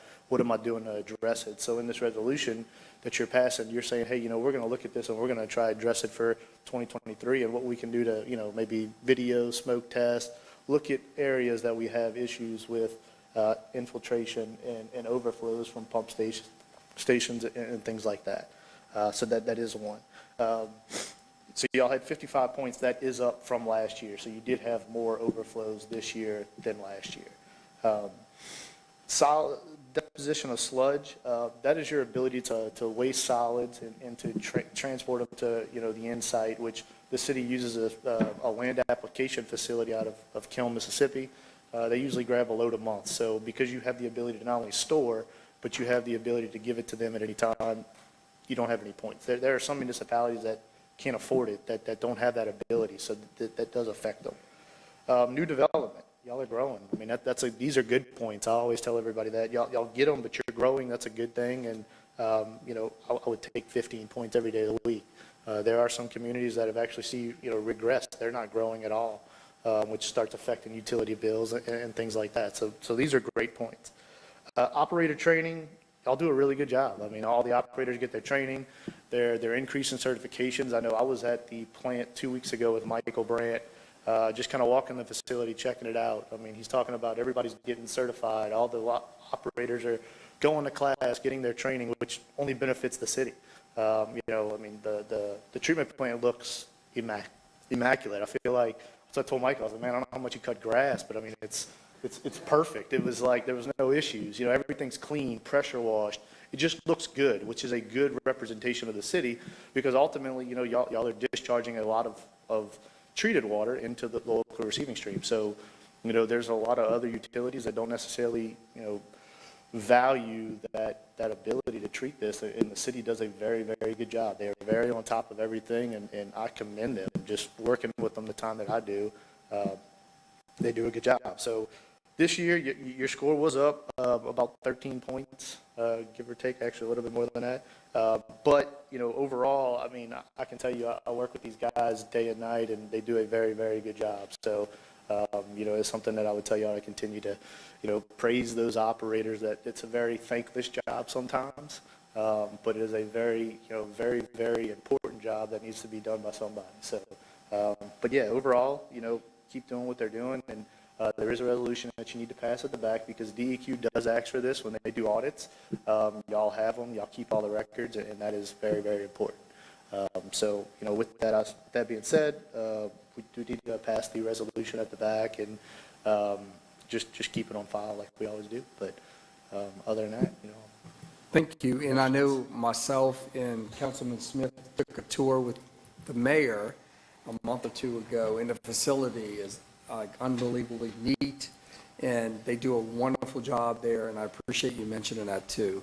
But we should be very proud of that. Yes, you should. And look, it's a very big facility, very complicated, and they have a very, very good handle on what's going on, and the ability to, you know, to fight even infiltration and stuff like that. They do a very good job of that, with plans in the future to take care of any additional inflow that they might get. So it's, you know, they're planning, they're doing a good job, and I think that's very commendable. So. All right, we thank you very much. Oh, I'm sorry, Councilman Boxford, you have something? Yeah, can you go over that number, part number 4 again? You said, I see that right at 55, you said that's from? So that's from overflows. So that would be overflows from pump stations, the collection system if a manhole backs up from too much rain, or, you know, you had a pump go out, or various different things. Some of them are pump stations. I don't think any of them were from the treatment plant, from what I remember reading. Most of them, yeah, all of them are from the collection system. And most of them are due to rain, or, so most of them are due towards rain, for the most part. I think every once in a while they'll have a, you know, if a pump goes out, you know, unfortunately pumps do go out, and I can tell you in this market right now, it is very, very difficult to find replacement parts, and if you can find them, they're even more expensive. Yeah, we actually had 2 go out in my subdivision. But my question is, I guess, would be for the administration, secondly, on this, have we identified these and targeted them for, I think one of them, we've already said something about replacing a pump. Continuously. The work that we, the council and the administration, have done from predating my coming into office, our coming into office, on the sewer collection system is tremendous. This is that subterranean infrastructure that we always talk about. This is the terracotta pipe, identifying the breaks, doing point repairs, and then coming in with the cured-in-place lining, which we've done all along the Division of Spring, we've done downtown, and we just found a big whopper in River Forest that we think is going to really help. And we're still doing the smoke testing and videoing of the rest of River Forest so that we can correct that. So it's aggressively going after the terracotta pipes. This year, we're going to be renovating 2 different lift stations that if I showed you those, you would not get the same feeling, warm and fuzzy, that you got when you visit the wastewater. You walk up and go, does this thing even operate? And the answer is, yeah, but that's a temporary pump plopped on top of it. So we're getting ready to do those 2 lift stations, and I've already asked Public Works to identify the next 2 that we need to do. We need to keep in mind, we've got 63 lift stations across the city. We should be upgrading and improving 2 or 3 lift stations every year. Agreed. At a minimum. Definitely. And like I said, you know, our Public Works and our sewer guys just do a phenomenal job. And so They really hats do. off to them. Really do. Councilman Roberts? Yes, so in 2016, we scored 20 points on a 50-point chart. You see that for the wastewater treatment plant. Age, yes, sir. Okay, so, and then in 2017, we did something to drop that to 2.5 points. Yes, sir. So that is the minimum. So for a mechanical treatment plant, your score is the year times 2.5. Like if you had an aerated lagoon, it would be the year times 2. So they scored a little bit differently, being that a pond doesn't deteriorate, I guess not deteriorate, but where it doesn't have the issues that, say, a mechanical treatment plant does with all the moving parts. It's a pond with aerator. So you have a little bit more mechanical parts. So they do score that a little bit differently. So I guess my question would be now, we're at 15 points as of this year, and if you're moving to 2.5 points, we're only 2 years away from being at a 20 again. Do you recommend that we have to go back and invest into that to get back to that 2.5? How does that work? Where's your threshold? to You that should 50 always point? invest in your wastewater system, I will tell you that. There are always things that can be be fixed between aerators, diffusers, lines, air headers, I mean, you name it. There are so many mechanical parts. I know you should always reinvest, whatever you can. I've sat through and listened to all the sewer fees and everything like that. Mayor Mark has a good point, is that there's a lot of things that go on, and I can tell you as somebody, we run up 258 treatment plants in the state of Louisiana.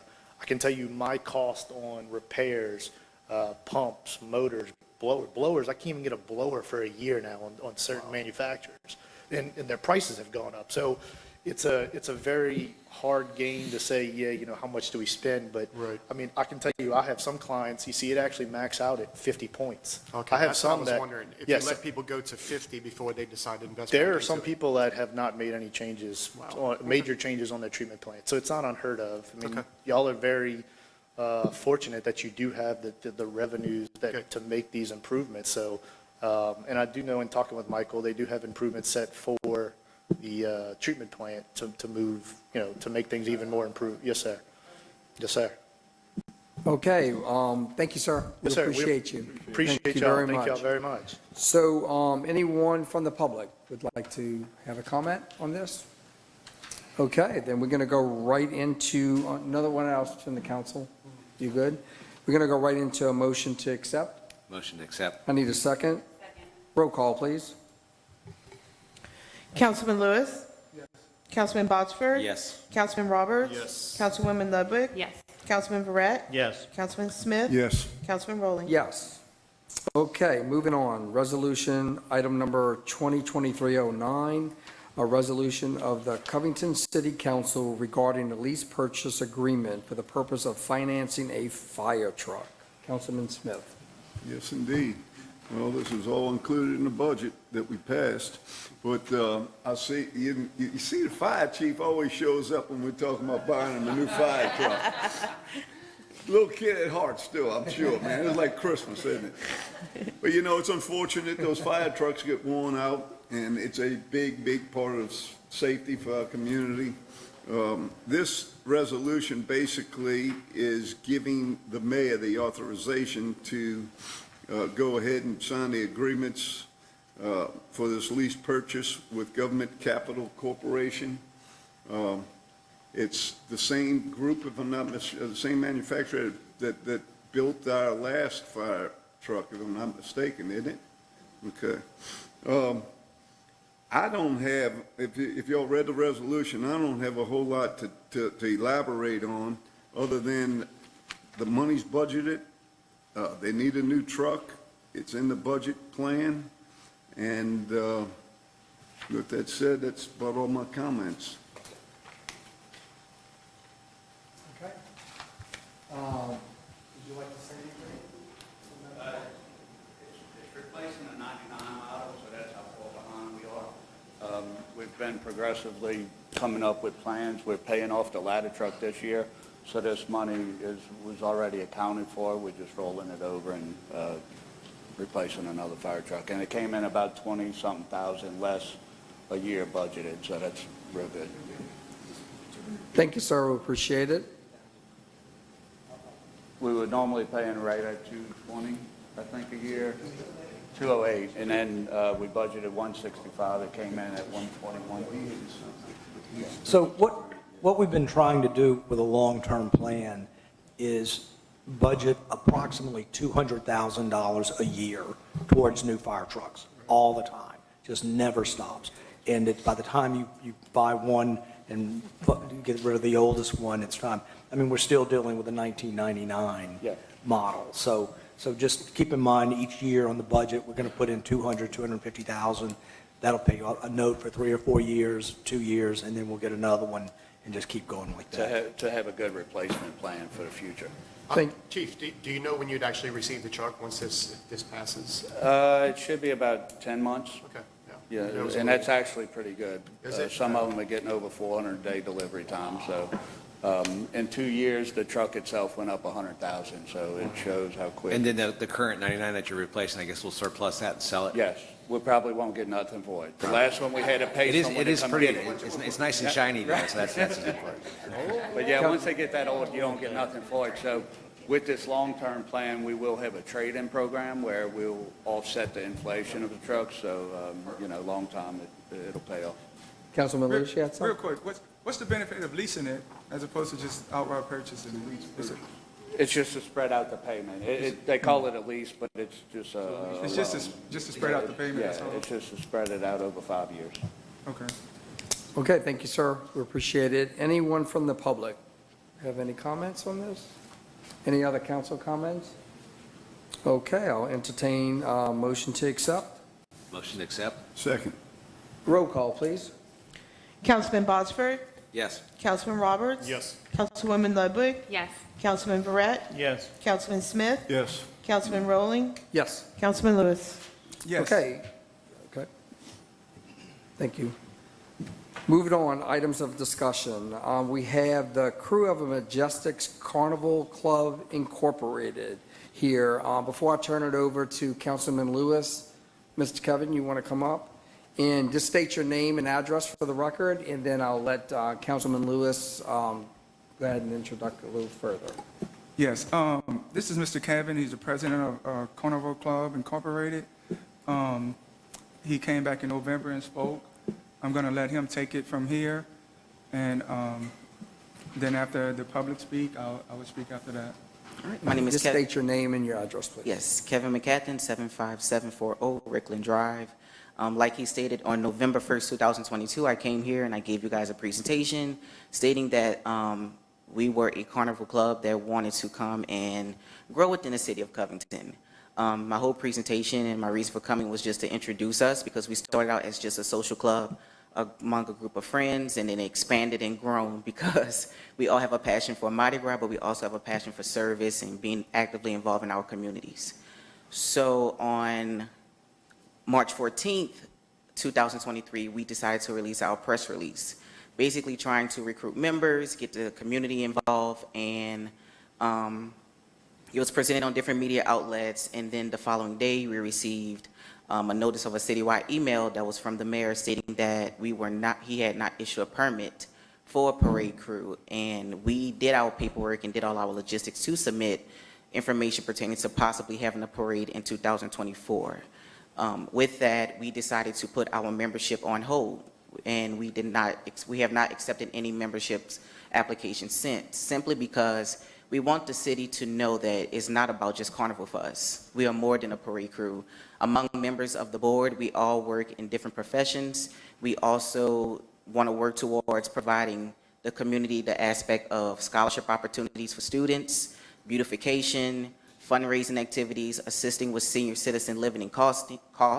So I think that what was misunderstood or was not clear enough on November 1st, 2022 was that it's not just about Mardi Gras for us. We wanted to incorporate that aspect of Mardi Gras simply because citizens of the Covington community don't want to feel the aspect of traveling to other cities and parishes for a Mardi Gras experience. They would like to have it more at home. Simply because we only have 2 Mardi Gras parades that pass during Mardi Gras season, we thought that it would be beneficial to add a third. Now, we do understand that it does place a strain on city public workers, law enforcement, fire department. My brother is a St. Tammany Parish police officer, so I'm well aware of that. But I feel that if the city would allow us to work with the City of Public Works, our law enforcement, fire department, we can all come up with some type of resolution, and that's with expanding the route if we need to, minimizing how many floats and units we have. We're willing to do whatever we have to do, but I think that the miscommunication is, what do we do now? Like, do we get the ordinance amended? Do we push pause on our organization? Because we have people from the city of Covington who states that they want to feel included. They want to be a part of something where they are welcome and they feel like they can relate. And that's not trying to disregard the other Mardi Gras crews that we have here, but we do want people to feel welcome. And one of the things of our organization, we stress the importance of unity. And that's because we want to bridge the gap, because right now, the city is divided. It really is. We have people who don't feel welcome in certain parts. We have people who don't feel included or invited in certain areas, in certain organizations. So why not provide something to the citizens where they can go where they're pleased and where they're welcome? So what I'm asking is, we're going to push pause on trying to put a parade on it for the year of 2024, but we would love to be welcome in 2025. So I'm asking that the city council would pass a vote or amend the parade ordinance and allow us to be included as a Mardi Gras parade crew with the 2 other Mardi Gras crews for the city of Covington. And if you guys have any questions, I'm willing to answer that. Any questions from the council at this point? Councilman Lewis? You have any comments? Well, I just have a statement, but if you want to open it up to the public, that's fine. Okay, we can do that. Anyone from the public that Well, I would just like wanted to? to correct one thing. There's more than 2. There's actually 2 on Mardi Gras Day, 2 different crews, Lions, Carnival in Covington. Right. Then there's Olympia, and then there's the Fools and Misrules. So there's actually 4. Yeah, so what happened was we were approached that we were trying to parade on Mardi Gras Day. That was not what we were trying to do. We were trying to set our own date, simply because our parade day would not just be considered a Mardi Gras parade day. It's going to be considered family day. So we want families to come out and tailgate and enjoy the Mardi Gras experience. So I think that was a lot of miscommunication as well, because people were assuming that we were rolling on Mardi Gras Day, where we were asking to have our own set date. And my reason for giving you guys that proposal was that you guys can learn more about our organization. I know some people say they visited the website, but there's limited information. But in that proposal, you will see exactly what we're trying to do with our organization, as far as be involved in the community, provide scholarship opportunities for young ladies to make their debutante debut, provide community resources, assist with city beautification. We already have sponsorships and partnerships with a lot of corporations, as you can see in the proposal as well. Okay, what we're going to do first, I know before we go into council comments, let's see if we have anybody from the public that would like to talk on behalf of this discussion. Yes, sir. If you can come up to the microphone. Well, I'm kind of slow, I didn't get all what you said. You Yes. want, you want to, you say you don't want to march on Mardi Gras Day? It's going to be Mardi Gras Day? What day would it be? We're projecting February 9th, 2025, which is a Sunday. How many days that's after the Mardi Gras? Mardi Gras is 2 weeks after. So y'all gonna have a parade in downtown Covington? Yes. And this is gonna be a Mardi Gras parade? Yes. Thank you. Anyone else from the public, and we'll open it up to any council comments or questions? Yes, ma'am, if you can state your name and address for the record, please. Sure. Adrienne Hilliard, 3821 Croydon, Slidell, Louisiana. I am a resident of Slidell. I am also a teacher. I've been teaching for 23 years in Orleans Parish. I am the lieutenant at large for the crew of Majestic. And what really captivated me about this crew is that we are more than just a crew. Our goal is to be diverse and inclusive. We also want to empower the youth, and that's what really captivated me about the crew is empowering our youth and building scholarships for them. And also, we want to build community. We want everyone to feel included,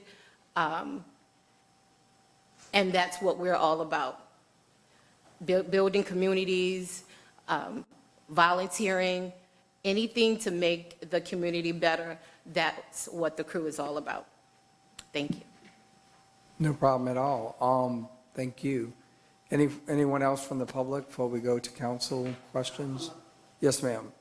If you want to state your name and address for the record, please. Valerie Pichon, I live on Gardenia Street in Avita Nurture subdivision. I haven't had the privilege to talk to Mr. Kevin, but I wanted to know what you was trying to do, like a Super Sunday or something? Like Yeah, so basically, you don't hear about, most of the parade crews, you don't hear about them until Mardi Gras season. And that's what we're trying to step away from. We want to be actively involved all year round. But because Sunday is such a major day of the week, it's a majority of the time, families get together for Sunday dinner. They get together for church. They get together just to meet up. So why not utilize that Sunday to incorporate it into Family Day, where families can come out and tailgate, they can barbecue, they can decide to set up tents, they can decide to, just have their own little gathering while awaiting the arrival of our parade to come down the streets? Well, basically, what I think it is, it's like something that would go on in what y'all call the West 30s. Is it in the West 30s community? Downtown also? Just downtown? No, so we want to at least give District A the opportunity to see the parade, because we do have senior citizens who are not able to leave their home. We don't want them to miss on the opportunities. A lot of the senior citizens say, we never see the parade. We never get to see the parade. We don't have transportation for somebody to bring us there. We don't have a wheelchair. We don't have a walker. So why not give them that aspect as well? So if our parade can at least have some part of a stretch to pass through District A, so those senior citizens can get the Mardi Gras experience as well, we would love that. We're willing to do whatever we have to do to amend the route, whatever we have to do to work with Public Works, law enforcement. We're willing to do the work. We just need to know how we need to move forward. Or would it be a problem to roll downtown after the other parades, or would that be too long, or what? That would be too long? I would, not on Tuesday. On Mardi Gras Day, but y'all wouldn't be able to do it Mardi Gras Day, you saying? We didn't want to do it on Mardi Gras, Okay. simply because it's already Okay. a long day. And we're not trying to consume up everybody's Tuesday because some Yeah, and also on Mardi Gras Day too, there's Okay. also a, Okay, well, really speaking for what you call the West 30s, I wish it could be something that can be done, because I've grown in that community. I've lived there since I was born. I've lived other places, but my resident is not in the city of Covington right now, but I am a part of this community, and I sell clothing. I'm getting ready to get a building in that community. The community need positive change. I mean, everybody know what's going on down there. But, I mean, when I live in it, I've lived of it. So we do need something like this for a change. Because if we don't do anything but sit here and, just send law enforcement in and let this go on and, I mean, they doing their job, but we just need things going on in the community. We have nothing for the children. We have no community center anymore.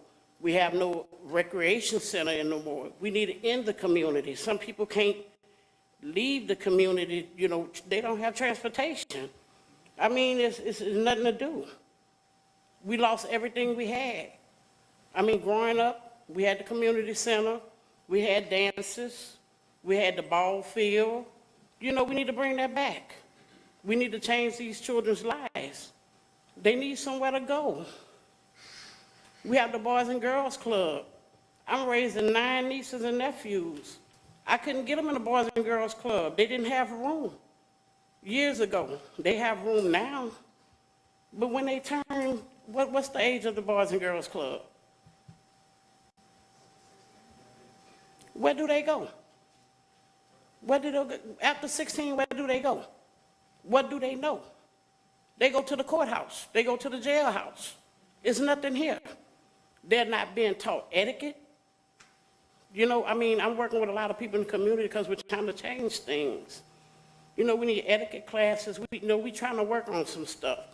And we have to come together to get all this in motion to start when they're young. Because all they have is what they see. So, I mean, it's a lot of work that needs to be done, but I think this, this platform that they're bringing, I'm willing to get with them and everybody in the community who want to change for these children. I'm speaking as one of those children. I went down the wrong road. I straightened up. Some not. Some don't make it. I did. So, I mean, I get full talking about it. I get full talking about it because we have nothing. The community center gone. We don't have nowhere to do anything. Everything that's done is for the adults, nothing for the children. Nothing. Thank you, Ms. Valerie. We Thank appreciate you. your comments. Anyone else from the public before we go into council comments? Anyone else from the public? Okay, I know some of the councilmen, just to kind of clear something up beforehand. If this becomes something that comes in front of this council to vote on a new parade for the city. It only gives the opportunity for a new parade to be looked at by the city administration and the permits department, the director, the chief of police, fire department, and public works to see if that can be done. So that, we are not the decision makers on any routes. We're not the decision maker of you getting a permit. It's only as the ordinance written today that there is a hold on any new parades, or it has to go in front of the council to get approved for a new parade to move forward to get the permit. So just to kind of clear that up, we're not in a position to talk routes or what should be good, what should be bad. That's up to the organization. Just like all the crews right now, they send a route to the events coordinator and the director of arts and cultural events to get that approved. But that being said, Councilman Boxman first. Yeah, I think you guys have a great platform. And I think it's really needed. And like, Councilman Rowling just said that, hopefully we can fit you into the city as far as, public works and fire and everybody's concerned that it works out on the right day and the right time, the right route. And it sounds like you're willing to work on that to make this happen. And I think it's great that you go above and beyond. I think a lot of the crews do. I think Olympia does a lot of charity work in different organizations and stuff. I guess one of the biggest things that I think with this crew is that if this does come before us, I think we are at capacity. And I think that if this crew is approved, when it does come before us and everything works out, that I think we should put a cap on it, that after this, there should be no more crews. I don't think that us, as being a little small city, we have Mardi Gras Day, then we have Family Gras, or whatever you want to call it, afterwards at the trailhead. So that day's out. And I think that our public service guys and stuff are stretched to the max. But I think if we do the timing right, I think it's definitely could be something that we could look at. But beyond that, I think we should also look at putting a cap and saying that, from this point on, no more crews at this given time, just due to the resources that it takes to run these things. But I like your community involvement. I think that's well needed. And Ms. Pichon, I agree with you 100% that, the community center, the rec center, things like that, even the Boys and Girls Club right now is looking for a new home, We need to do more, and, I'm willing to do whatever it takes to accomplish that. Thank you for coming. Thank you.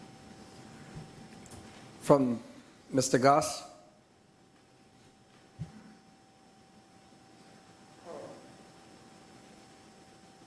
Then Councilman Lonnie Boykin, if y'all remember him, I think he was the councilman here 5 or 6 terms.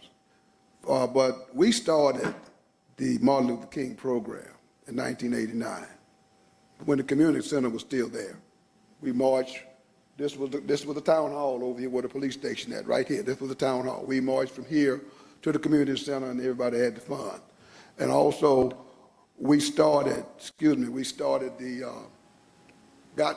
Councilman Boykin was here. We started the program we have on Martin Luther King birthday every Sunday. And then we started through the city councils. He was here.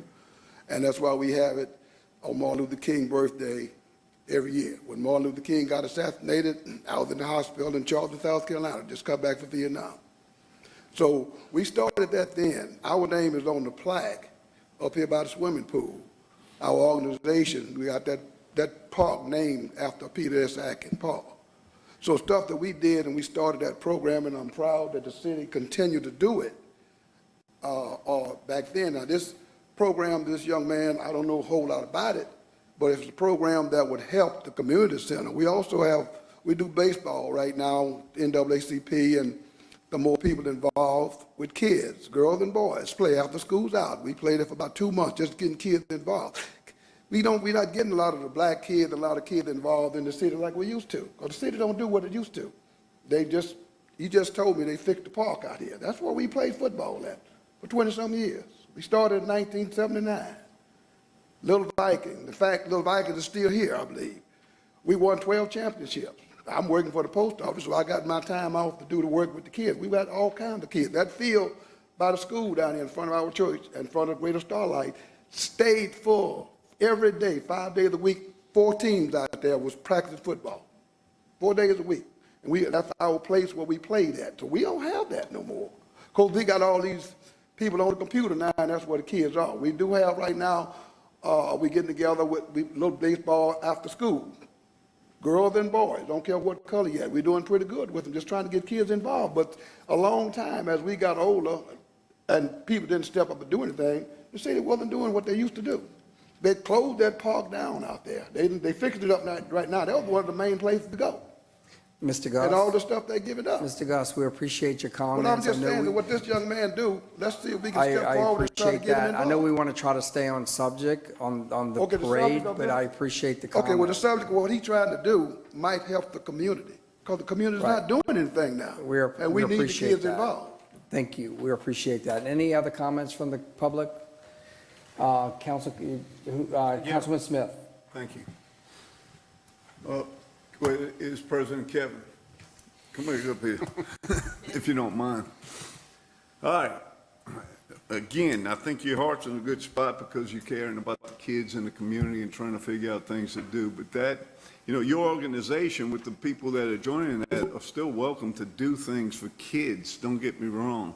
I think what we're discussing or what the concerns, and I'm speaking for myself, not everybody else, the concerns that I have or resources, okay? Now, you live in Slidell? Yes. Okay. Have you approached the city of Slidell about rolling your the crew of Majestic through their city? Yeah, we actually did, but it seemed, just because I have more friends and I have more associates here in Covington, they were stressing that Slidell has enough. Covington needs it the most. Well, actually, Mandeville would probably be more receptive to a parade, okay? But so that's another story. Once this came up in November, we had some discussions, and it comes back to the city resources. We are not a huge metropolitan city like the city of New Orleans, who's also considering saying, we've got enough parades we can't afford to do anymore. The city of Covington is not a big metropolitan area, okay? We've got a police department that's, they do the best they can. We've got limited number of police officers. We've got a public works department that's got to maintain this city. It's not the biggest public works department. So anyway, after our discussion of when you came and presented this back in November, some discussions with administration and the department heads who would have to participate, not only our department heads, our police department, the few parades that we have now, we're able to handle most of the marches, okay? The Martin Luther King March, the St. Patrick's Day March. It's smaller events, and we're able to maybe handle that with our police department and fire department, et cetera, and clean up and repairs or anything that needs to be done by Public Works, we can handle that. But when it comes to Olympia and when it comes to Mardi Gras Day, which are the two big events that roll through our city, which is all-inclusive for the whole city. Now, I get it. They got some people in Old Landon that don't have access to go out because they're in wheelchairs. I get that part, okay? But we're not going to reroute it to go right in front of their house so they can wave at the float going by. It's not logistically possible, okay, to do those kind of things. So I guess what I'm saying is we have problems hosting and allowing those organizations to roll through our city, because guess what happens? We've got to get resources, and when I say resources, personnel. We get personnel from Pearl River, we get them from Slidell, we can get them from Mandeville, we get them from the St. Tammany Police Department, Sheriff Department, we get Folsom. Everybody pulls their forces together so that we're able to host a big event as a parade. In return, we turn around and we'll send our police department need to cut that parade short, and they take off and they'll have to go to Slidell or Mandeville or Folsom or whatever it may be. We are not in a position. I think Mandeville, I heard a little birdie say Wait. Can I interrupt you for a second? If you don't mind. First I've heard you now twice ask someone that's bringing positive resources to the city of Covington in a district that really needed to go to another city. That's crazy to me. What I'm discussing is a parade rolling through the city. But again, if you read the packet that's been handed out now I've twice. read three, it's the same packet, I've read it 3 times. But parade is the last item on their list. We're talking about the resources and the events they want to hold for the community, okay? We're not talking about just a parade. Can those resources and things be provided in the community, District A? Can it be provided and yet still roll a parade in Mandeville? Is that possible? They have already agreed to push it off another year. I think that's sufficient enough. Well, let's do this. No, let me finish, please, okay? Because we need to go back and listen at the history, okay? This parade organization is also coming in the city to bring back and replace what's happening in District A and what used to roll through District A, which was known as the Black Parade. As our mayor constantly talk about, the historical West 30s community, which is what we refer to. And when was that? Let me finish, please. Well, you didn't let me finish, Peter. Okay, but I gave you enough time, but you're trying to push off somebody that's bringing positive resources to the district.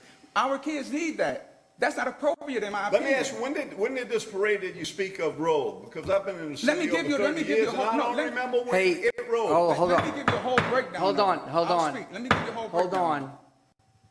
I think we need respect to each other, and I think Councilman Smith was not finished his comments, but he allowed you to talk.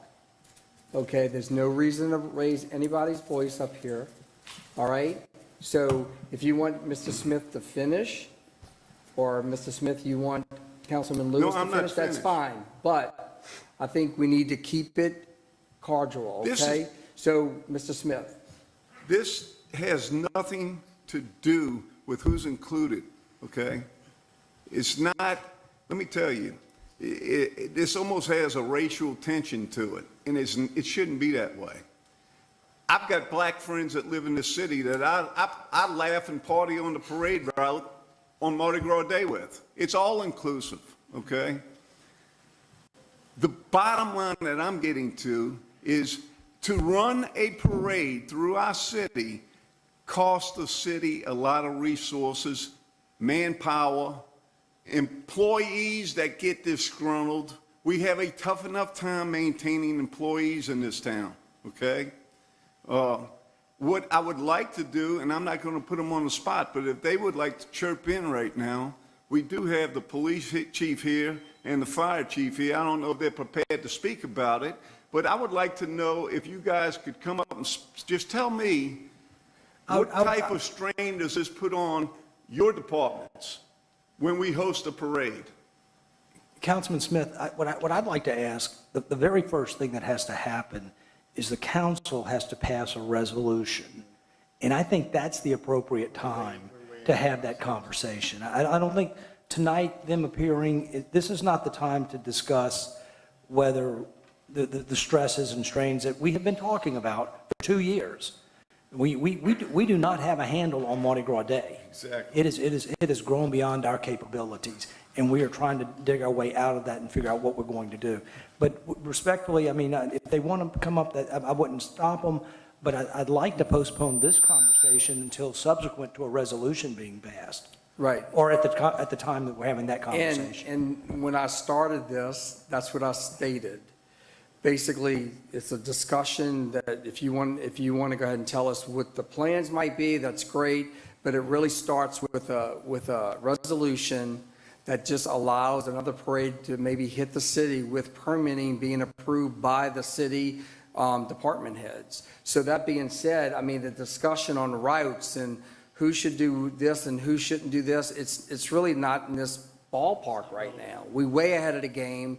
I appreciate you coming by and explaining your future plans, but it does start. We are looking at the ordinance in general. It's been pieced together over the years.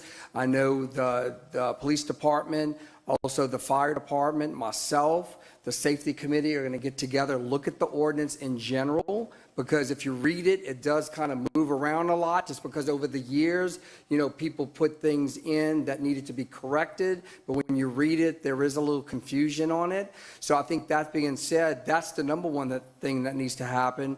And then, again, I appreciate you saying what maybe the future looks like. But again, it does come down to us looking at that if we want to pass something like that. And it is going to, the discussion is going to come in with the police department and the public works department and the fire department to see how strained are we as a city. Okay, we're not a big city. I know Councilman Smith said that. We're not in New Orleans. We're not a Jefferson Parish. We're not even a Slidell area. They have like 40,000 people in that city. So that's why they have 8 parades or whatever they have. But that being said, I think we need to kind of calm down a minute, kind of digest this. If a councilman on this panel wants to bring a resolution to us, it comes to us, we have a discussion on it from the public, from the administration, from the department heads, and from these council members to decide yes or no. So whoever wants to, if anybody on this panel wants to go ahead and bring a resolution to this council, then we can address it accordingly. So, I mean, if there's anything else the council wants to add tonight, we can discuss it. But I think a lot has been said tonight, okay? Well, actually, I didn't get a chance to say anything. Turn it over. Go ahead, Councilman Lewis. Yeah, and Go I ahead. want to speak Yeah, as well. that's fine. Councilman Lewis. Yeah, and basically, I wanted to apologize to Kevin and the crew for this process that you went through, first of all. And what I was trying to do is correct you, Rick, so I apologize for my outburst. But this is not a racial issue. I was trying to explain to you about the history of District A. You say you did not know, okay? When I talked to Kevin in the beginning, and I explained to him about the history of District A and what they called the Black Parade, that was the name. That had nothing to do with the race. He agreed to bring his organization in and to replace that parade, sort of like Carnival and Covington did, tagging on to the Lions Parade. Except we were not tagging on, we were replacing it. He wanted to keep the culture, keep the history of it, and continue it through District A. Has nothing to do with race. But this whole process of bringing in this new parade into the city of Covington was not an easy process, not even for me. We agreed when we took this office that doing business with the city of Covington would be easier. It has not been easier. Our own ordinance is not easy. This email that was sent out for citywide states in City 1 that the council shall have the right but not obligated to pass a resolution. And then only line 1 was pointed out that if it causes strain upon the city resources, okay? And then I believe one of y'all pointed out that that the council has to approve this step for him to go to the next step to get approval from the city departments and heads. However, if you read the ordinance, it also says that the mayor has the right to deny a permit, and then he gets the right to appeal it and send it back to the council. So what step is it? So does the council have the right to approve it or not? Because I'm confused with the ordinance. Rod, you want to go ahead and explain it? Is that the council needs to pass an ordinance, a resolution that authorizes the addition of another Mardi Gras parade permit application. If you determine that the city services can accommodate another parade, you pass a resolution, and that starts the process set forth for permitting under the general Mardi Gras parade permit process. But I think when the ordinance on parade was established, an additional threshold was put in there for Mardi Gras parade, which are carefully defined as parades with floats or pulled by tractors or other vehicles with riders who make throws, and distinguishing it from other types of parades, other type of special event permits, that an additional threshold was placed in there that if a new Mardi Gras parade is to even be entertained, the council has to open the floor to a new parade permit. And most importantly, what we need to remember is, from this email blast, this issue and the strain on our city workers, which I'm even embarrassed to say that I was out of touch to even know, has been going on for 2 years, Rick, 2 years. We should have already solved that issue. We should have had some contract workers by now to help them clean up Mardi Gras Day. So it's unfair for us to put this onto a new crew that want to come into a district to revitalize it and bring services on an issue that's been going on for 2 years. That's what we need to be focusing on, because they've already agreed to back off on parading and still be in our community. That's where we failed at on an old issue for 2 years. Secondly, we need to also realize when they did come in November and speak, we came in, we spoke, we agreed to work with you guys. He offered to have the council accept them in. I, at the end of that meeting, approached the mayor and said, hey, Mayor, would you like to meet and schedule a meeting with them? And was declined. We went straight to Serrata, started filling out paperwork, and, we just assumed everything would move straight ahead until the press release. And then everything hit the fan from that. That conversation never took place. Never took place. Please don't interrupt me, all right? But it did take place right there. But regardless, when we offered, Kevin, have you guys ever requested a meeting with the mayor? When I spoke to the mayor on the phone, I got a phone call the next day, just basically telling me that, my whole process was wrong. But I thought I was doing it right. I even asked if I could request a meeting, and he told me a meeting with him would be pointless because I didn't do anything right as far as paperwork. But when I met with Serrata, I thought I was on the right path. So What I shared with him as the first step was a resolution by the council. That was my understanding from reading the ordinance, where it says to have a Mardi Gras parade, you have to have a resolution from the council. I don't think any councilman has put forth a resolution. So that's what I shared with him. As a courtesy, I initiated the phone call to let him know that I was going to be putting this email out, stating that the very first thing that, in my estimation, that needs to be done is a councilman needs to put forth a resolution. That probably should have been done before the meeting in November. Okay, That's the first thing. Our resolution was updated January 5th, 2012. The city of Covington have 2, 4, 6, 8, 10, 11 parades dating back 65 years, okay? The youngest parade is 2 years old. We got a 4-year-old parade and a 6-year-old parade. Neither one of those parades have a resolution that's ever been set forth before this council. And 3 of those parades are under our term. Well, then, you would have to be a Mardi Gras parade. Mardi Gras parade is specifically defined as a parade containing floats with 4 wheels, manned by riders, pulled by horses, vehicles, or tractors with riders who have throws. Does that include Lollipop Parade in Carnival and Covington?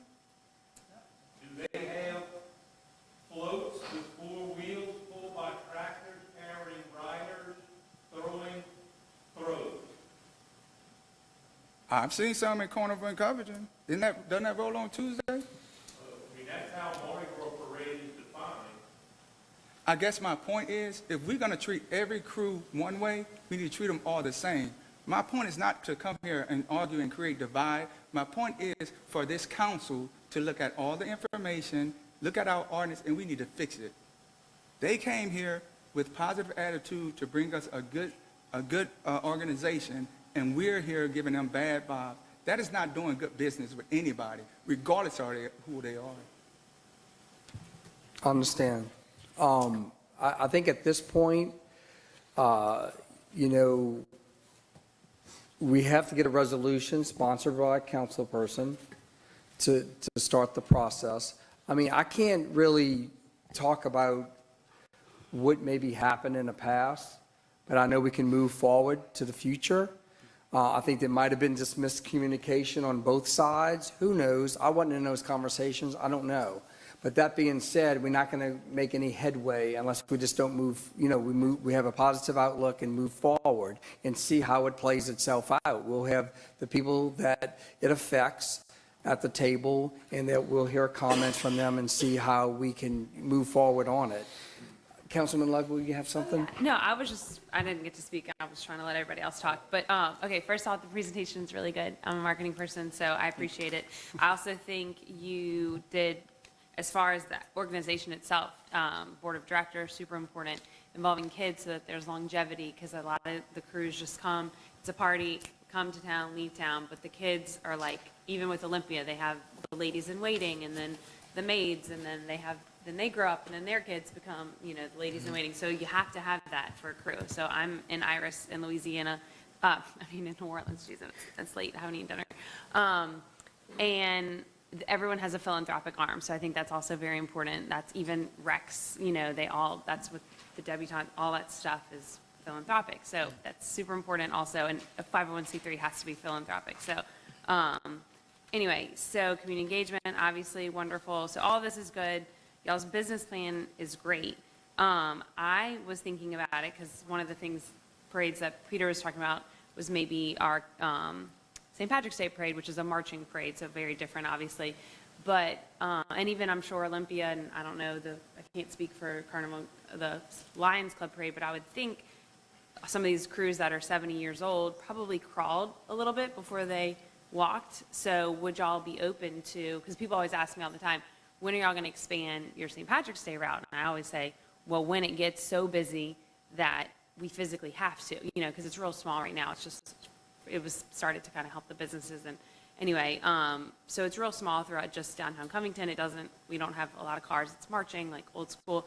But so would y'all consider maybe, I don't know if anyone, I'm just trying to think as I know going through the parade process. We only have like 6, I think, police officers, a lot different from, I think, Olympia and Mardi Gras Day is 42, Covington Police 58 additional outside, and 90 city employees. That's obviously a lot. So that's where the strain, I think, is coming from. I had no idea that it was that much because, I only see what's directly surrounding me. But Celtic Club is only 6 officers, so it's obviously much different. So that would be maybe where I would, because I think the community involvement is wonderful. I think you're right. I love Boys and Girls Club. I fundraise for them every year for 7 years. I'm aware of their need for a new home, and it sucks. I grew up playing CRD right there downtown, and now it's further out, and I understand the need for stuff within the walking distance of the community. I get that. And so why not maybe start smaller with, just right there, and then it can kind of grow from there. That's just my train of thought. But I think you could still do a lot of the community involvement, and like I said, just kind of crawl before you walk and get your name out there, kind of grow your crew. I know with Iris, it's, I don't know, even my float alone is 150 riders, so that's enormous, but they've also been around since 1914. So I'm sure that's not how it always started. And I know that we have to pay our dues, a year in advance, and I just know all the costs associated with it. So there's a great amount of money involved in running something of this stature. So I'm thinking from a business perspective and from a cruise perspective, you kind of have to grow that. You can't just overnight, like Olympia, I know beads alone are hundreds of thousands of dollars. It's a crazy amount of money to me.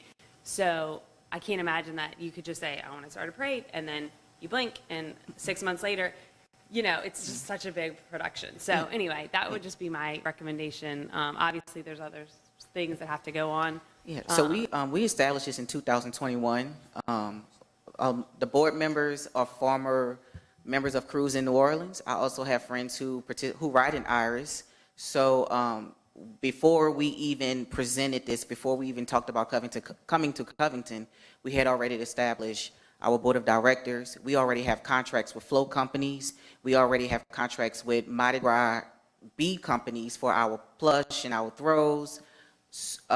We already have our membership dues and fees. We have all of that already aligned. And I also stated that at the last meeting, if we have to amend the route because we don't want to put a strain on the city and the city workers, we're willing to do that. But the whole concept was where do we move forward to do that? Will we be allowed to minimize the route?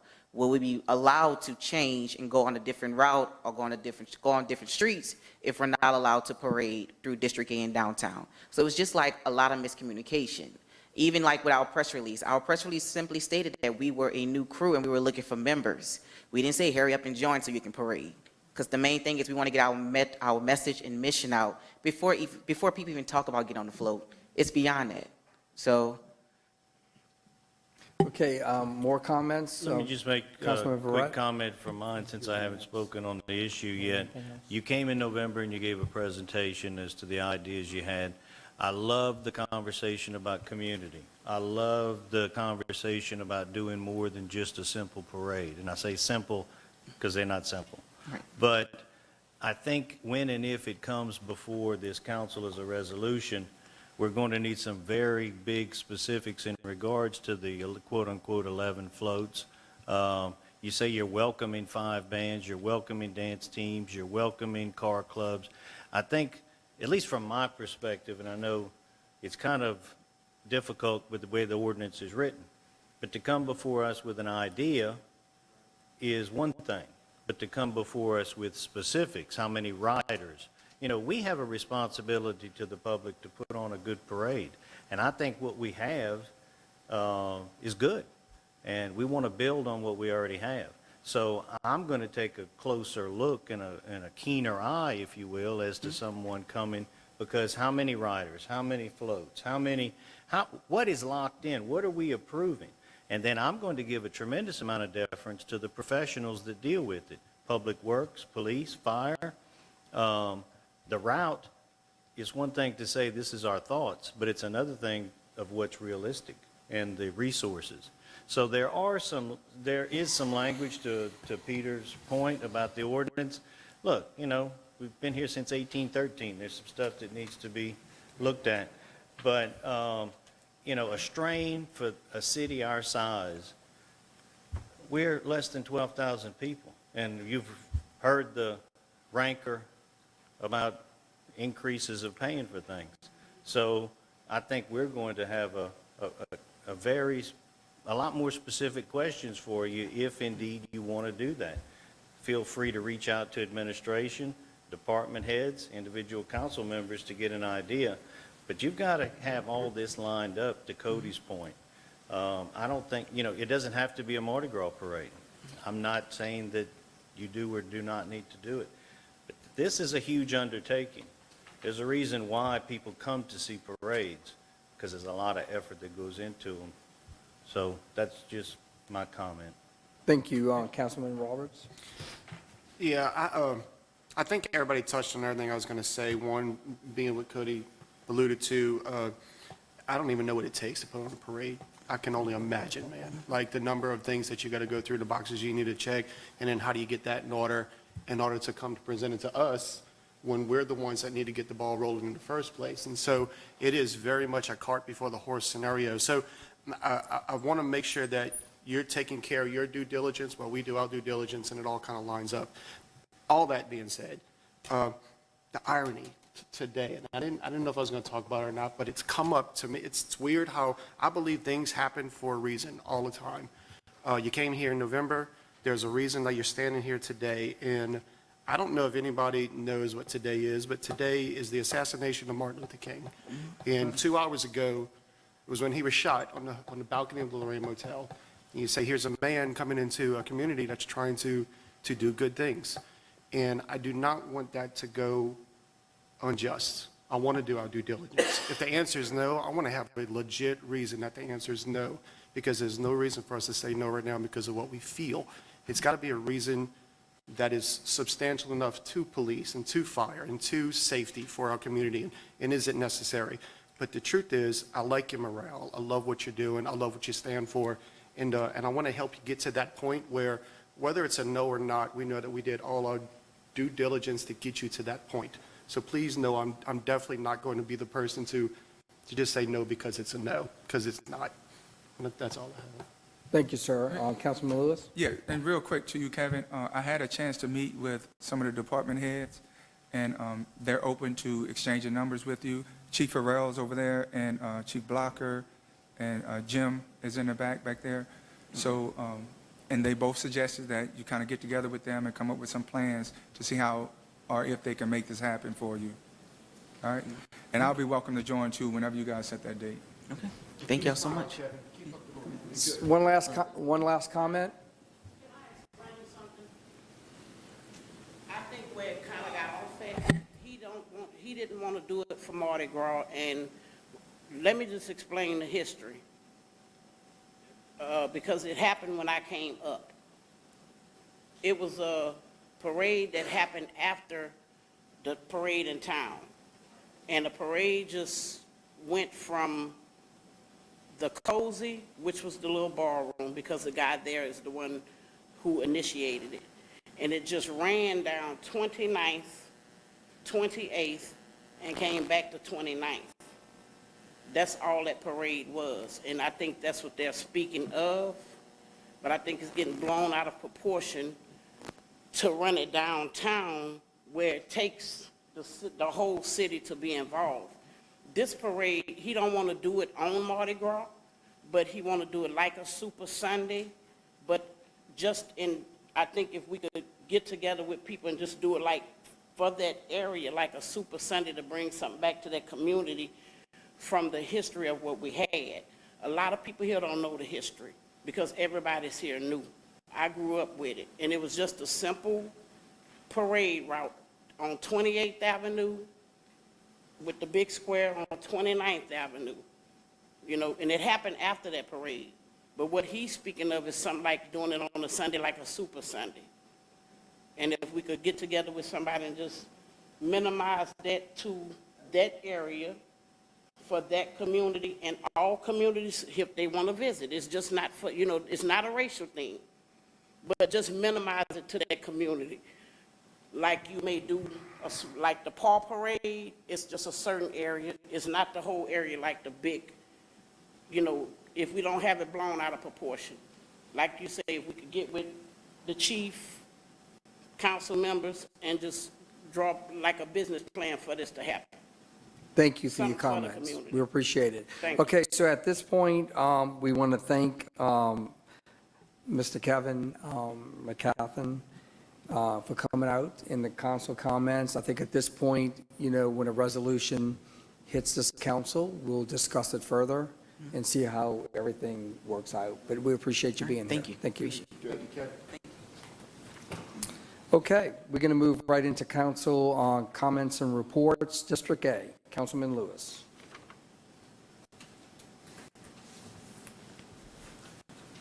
All right.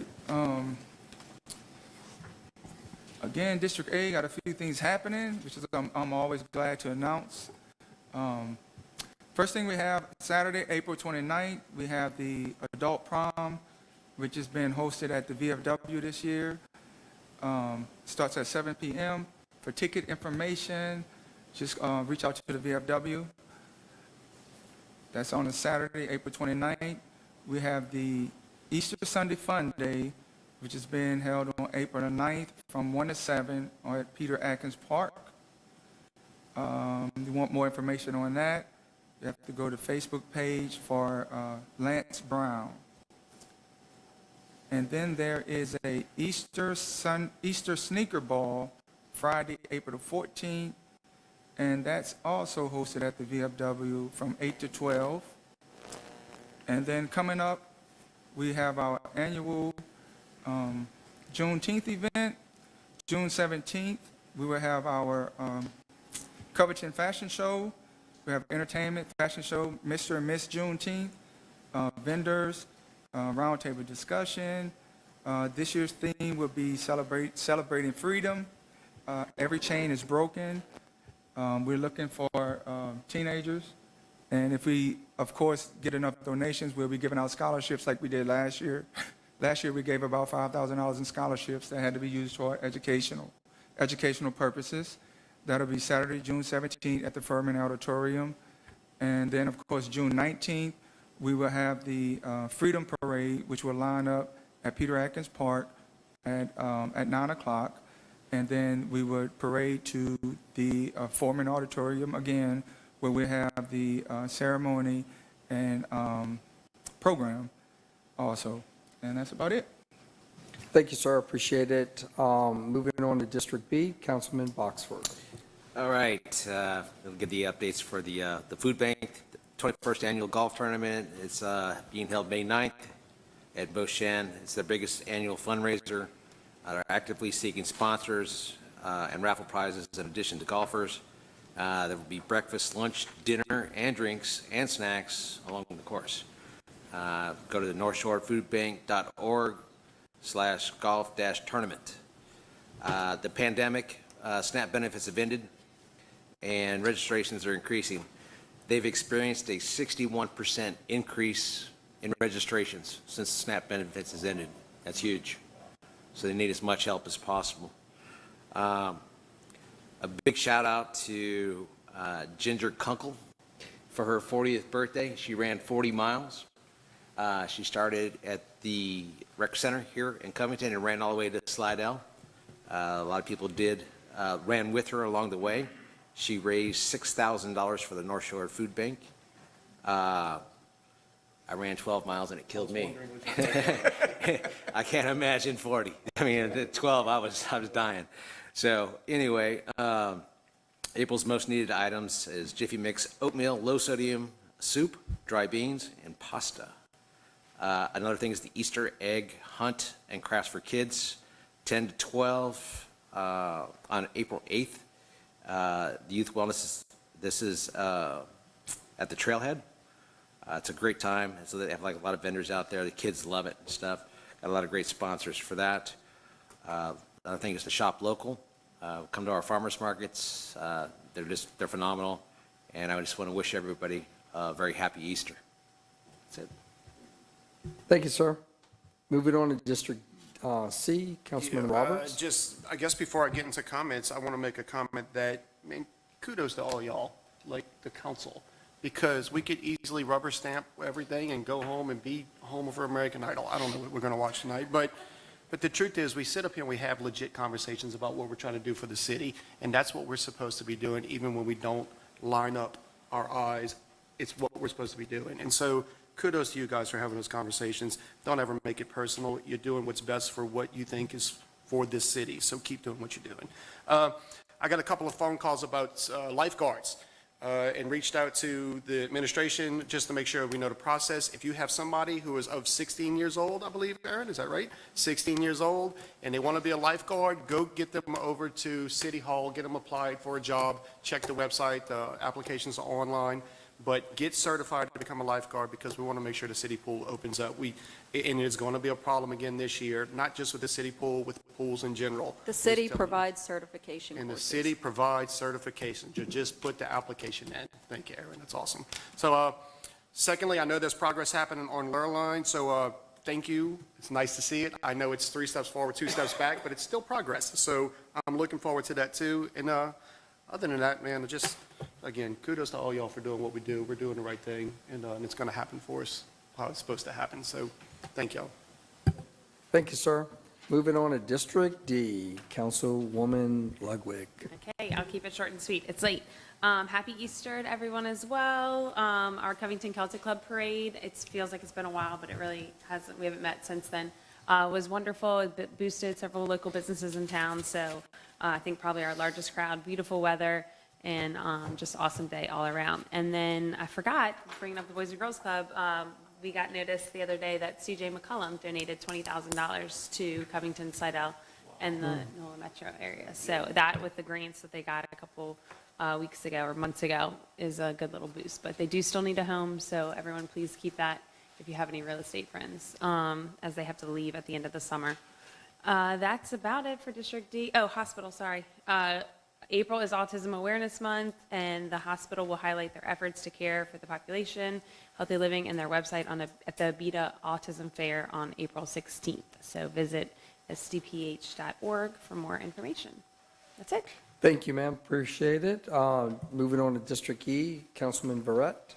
I always joke by the time you get to E, some of the things have been said, but I thought that Joey's comments were spot on. I was going to say, regardless of what people say, you can't doubt the sincerity of this council. I think that we all have our heart in the right place. And I think tonight illustrates that, because we were all able to freely speak about how we feel about certain issues. And I think this council does a great job of weeding, going through the weeds and figuring out the truth. I want to give kudos to the administration. Every single time that we ask for something in regards to information, it is given freely, and it is professional. And so, Mayor Mark, Aaron. Well, And quick. I Quick almost said response. Aaron first, but then but seriously, with that being said, we just had a great event with the Covington Heritage Foundation. Stems, as you know, from the bicentennial, culture, character, and community, and I think that organization is very strong. I'll let other people talk about the event, but we raise funds, let me say it again, by the History and Holly Home Tour. And those are for sale on the internet now, Bon Temps tickets, and you can go to Sarada Bonnet, who's our Arts and Culture Director, for additional information. It's important that we have community events. And so back to Kevin's point and back to our own point, we got a lot of good things going on here. And this may be growing pains in the sense that the entire world is going through growing pains, right? And so I'm very proud of our community. I'm proud of where we are. And I think that a lot of that's to do with the people that are in this room. Thank you. Sir, appreciate it. Moving on to Councilman at Large, Councilman Smith. Thank you. The Boys and Girls Club of Covington, very important, okay? And we know the struggles that they're going through. Working with the school board, hopefully we'll find a new home shortly. But in the meantime, they've got one of their biggest fundraiser events happening May 12th, this May, which is a Friday from 6 to 9 at the Trailhead. It's, you can buy tickets online, go to their website. Their website is BG, as in boys, girl, BGC, metrolouisiana.org, and you look at the Covington unit, and you should be able to find a place to scroll on or click on to buy tickets. It's a great event. It's going to be held at the Covington Trailhead. Lots of different food, cocktails, silent auctions, which they've got some tremendous auction items and vacation packages and things like that, and carnival fun. As a matter of fact, last year I was working a little Papa Shot deal, and that was a lot of fun. You'd be surprised how many older people like to shoot a little Papa Shot game. But, you buy tickets and they cost you $10 for 15 shots or something. But the whole idea is to raise some money for the Boys and Girls Club. We know it's a terrific organization. It's very much needed. And again, that's going to be Friday, May 12th at the Trailhead from 6 to 9. So with that said, I've got a couple of acknowledgments for the athletes of Covington and the athletes of the state of Louisiana. In Covington, the St. Paul's boys powerlifting team took home the state title. And if you remember, I think, Larry, you were here a few years back when Covington High won it. They came and presented. We may have, talked they'll give them a plaque or something, I forgot. But a week and a half ago, St. Paul's won the state powerlifting contest, which I thought is phenomenal. And then guess who came in second in the state? Covington High. So in other words, we got a bunch of powerlifters around here. Okay? Now, I think that's pretty awesome. But I'm going to give you a little hint. I was so proud of my Lady Tigers when we won a national championship this weekend, baby. What a team. What a team. What a team. That's all I can tell you. They played incredible, and I'm proud of them, and they represented the state of Louisiana so well. There you go. But St. Paul's, little kudos to Covington High, but St. Paul's, congratulations on the championship, and the LSU Lady Tigers, same to you. Go Tigers. That's all I can thank you. What a run, for sure. No, congratulations to LSU, for sure. Kim Mulkey That's right. That's right. That's right. Okay. Have a couple of things tonight. I want to mention that on Friday, we had some ribbon cuttings in the city, and I was attending those ribbon cuttings. So I want to welcome the True Foundation with their business in town, and also Hazel Lane Boutique right there on Columbia Street. It's a great, nice location. So we wish them the best, and we thank them for investing in our community. Also, if everybody noticed, the I-12 West lanes are open. I spoke to St. Tammany Parish yesterday about what's going to happen on the east, going east, and it looks like it's a few weeks away. So I think we all going to be relieved when that east side opens. So again, also, I call our roundabout the Peanut for some reason, just kind of like the shape of it, so maybe it'll catch on down the road, but the Peanut looks good right now. Very little complaints, believe it or not. It's looking good. It's all straight now, so the Peanut's doing okay. Also, the CBA meeting is tomorrow night at the English Tea Room at 5:30, so if you can make it. I recommend any business in the area to go and see what that's all about. Also, remember, the City of Covington has an election April 29th for Council District D, so it's important to do that early voting, and also that election on April 29th. Also, as Dr. Preston stated today, the Corners Millage is also on there, so you want to go out for that. So, that being said, I'm going to turn it over to Mayor Mark. Thank you, Councilman Rowling. I'd like to start off with the Kermit Ruffins concert that we had at Peter Atkins Park. Really a wonderful event. Had several people come up to me and tell me that they prefer that venue to the trailhead because they're able to spread out a little bit more and still see the stage. But that was just a great community event at Peter Atkins. Councilman Verrett alluded to a recent Covington Heritage Foundation event, the Farm to Table. Wonderful night at the Trailhead, beautiful dinner, and kudos to Councilman Verrett chairing that organization. And I think we've got more events coming up in the summer and in the fall, so keep your eyes open for that. Later this week, I'll be meeting with a couple of the key members of the Metro Boys and Girls Club. And we'll be talking about what we, the city, can do, how we can facilitate the success of the Boys and Girls Club, maybe whatever we can do to help with them with a location, and we'll be going through that with some of their key sponsors. This Thursday, Rockin' the Rails kicks off at the Trailhead for the next 4 Thursdays. Furman Sabelis will be back. If you haven't seen him, he is quite an entertainer, a great musician and a good singer. On the 15th, we have St. Tammany Art Association. We'll have Spring for Art. And also on the 15th, Keep Covington Beautiful will be sponsoring their paper shredding. So that's good to know. 21st is Sunset on the Landing, at the Landing. And on the 22nd, the Covington Rotary Club will have Quackafalaya. That's the rubber duck race down the Bogafalaya River. But what it really is it's a $20 contribution to a lot of good causes. They support 4 or 5 different local organizations with that, and also do a litter pickup in the river on that day. And then on the 29th, we have the Antiques and Uniques Festival in and around the Trailhead. That's Saturday and Sunday, and that's just another great event. Speaking of, well, okay, and that's it. Good. Thank you, Mayor. Appreciate it. Administration, anything tonight? Mr. Augury, anything tonight? Oh, I'm sorry, Councilman Lewis. Just one for Aaron. Do you have any update on the Mile Branch that you were going to look into for me? The parish has set a meeting with the Corps of Engineers to review their feasibility study. And so we're kind of waiting for that meeting to see where they're headed with that at this point. Okay. All right, thanks. Anything else for the mayor or administration? Okay, before we close, one thing I do want to say, I know we had a long meeting tonight.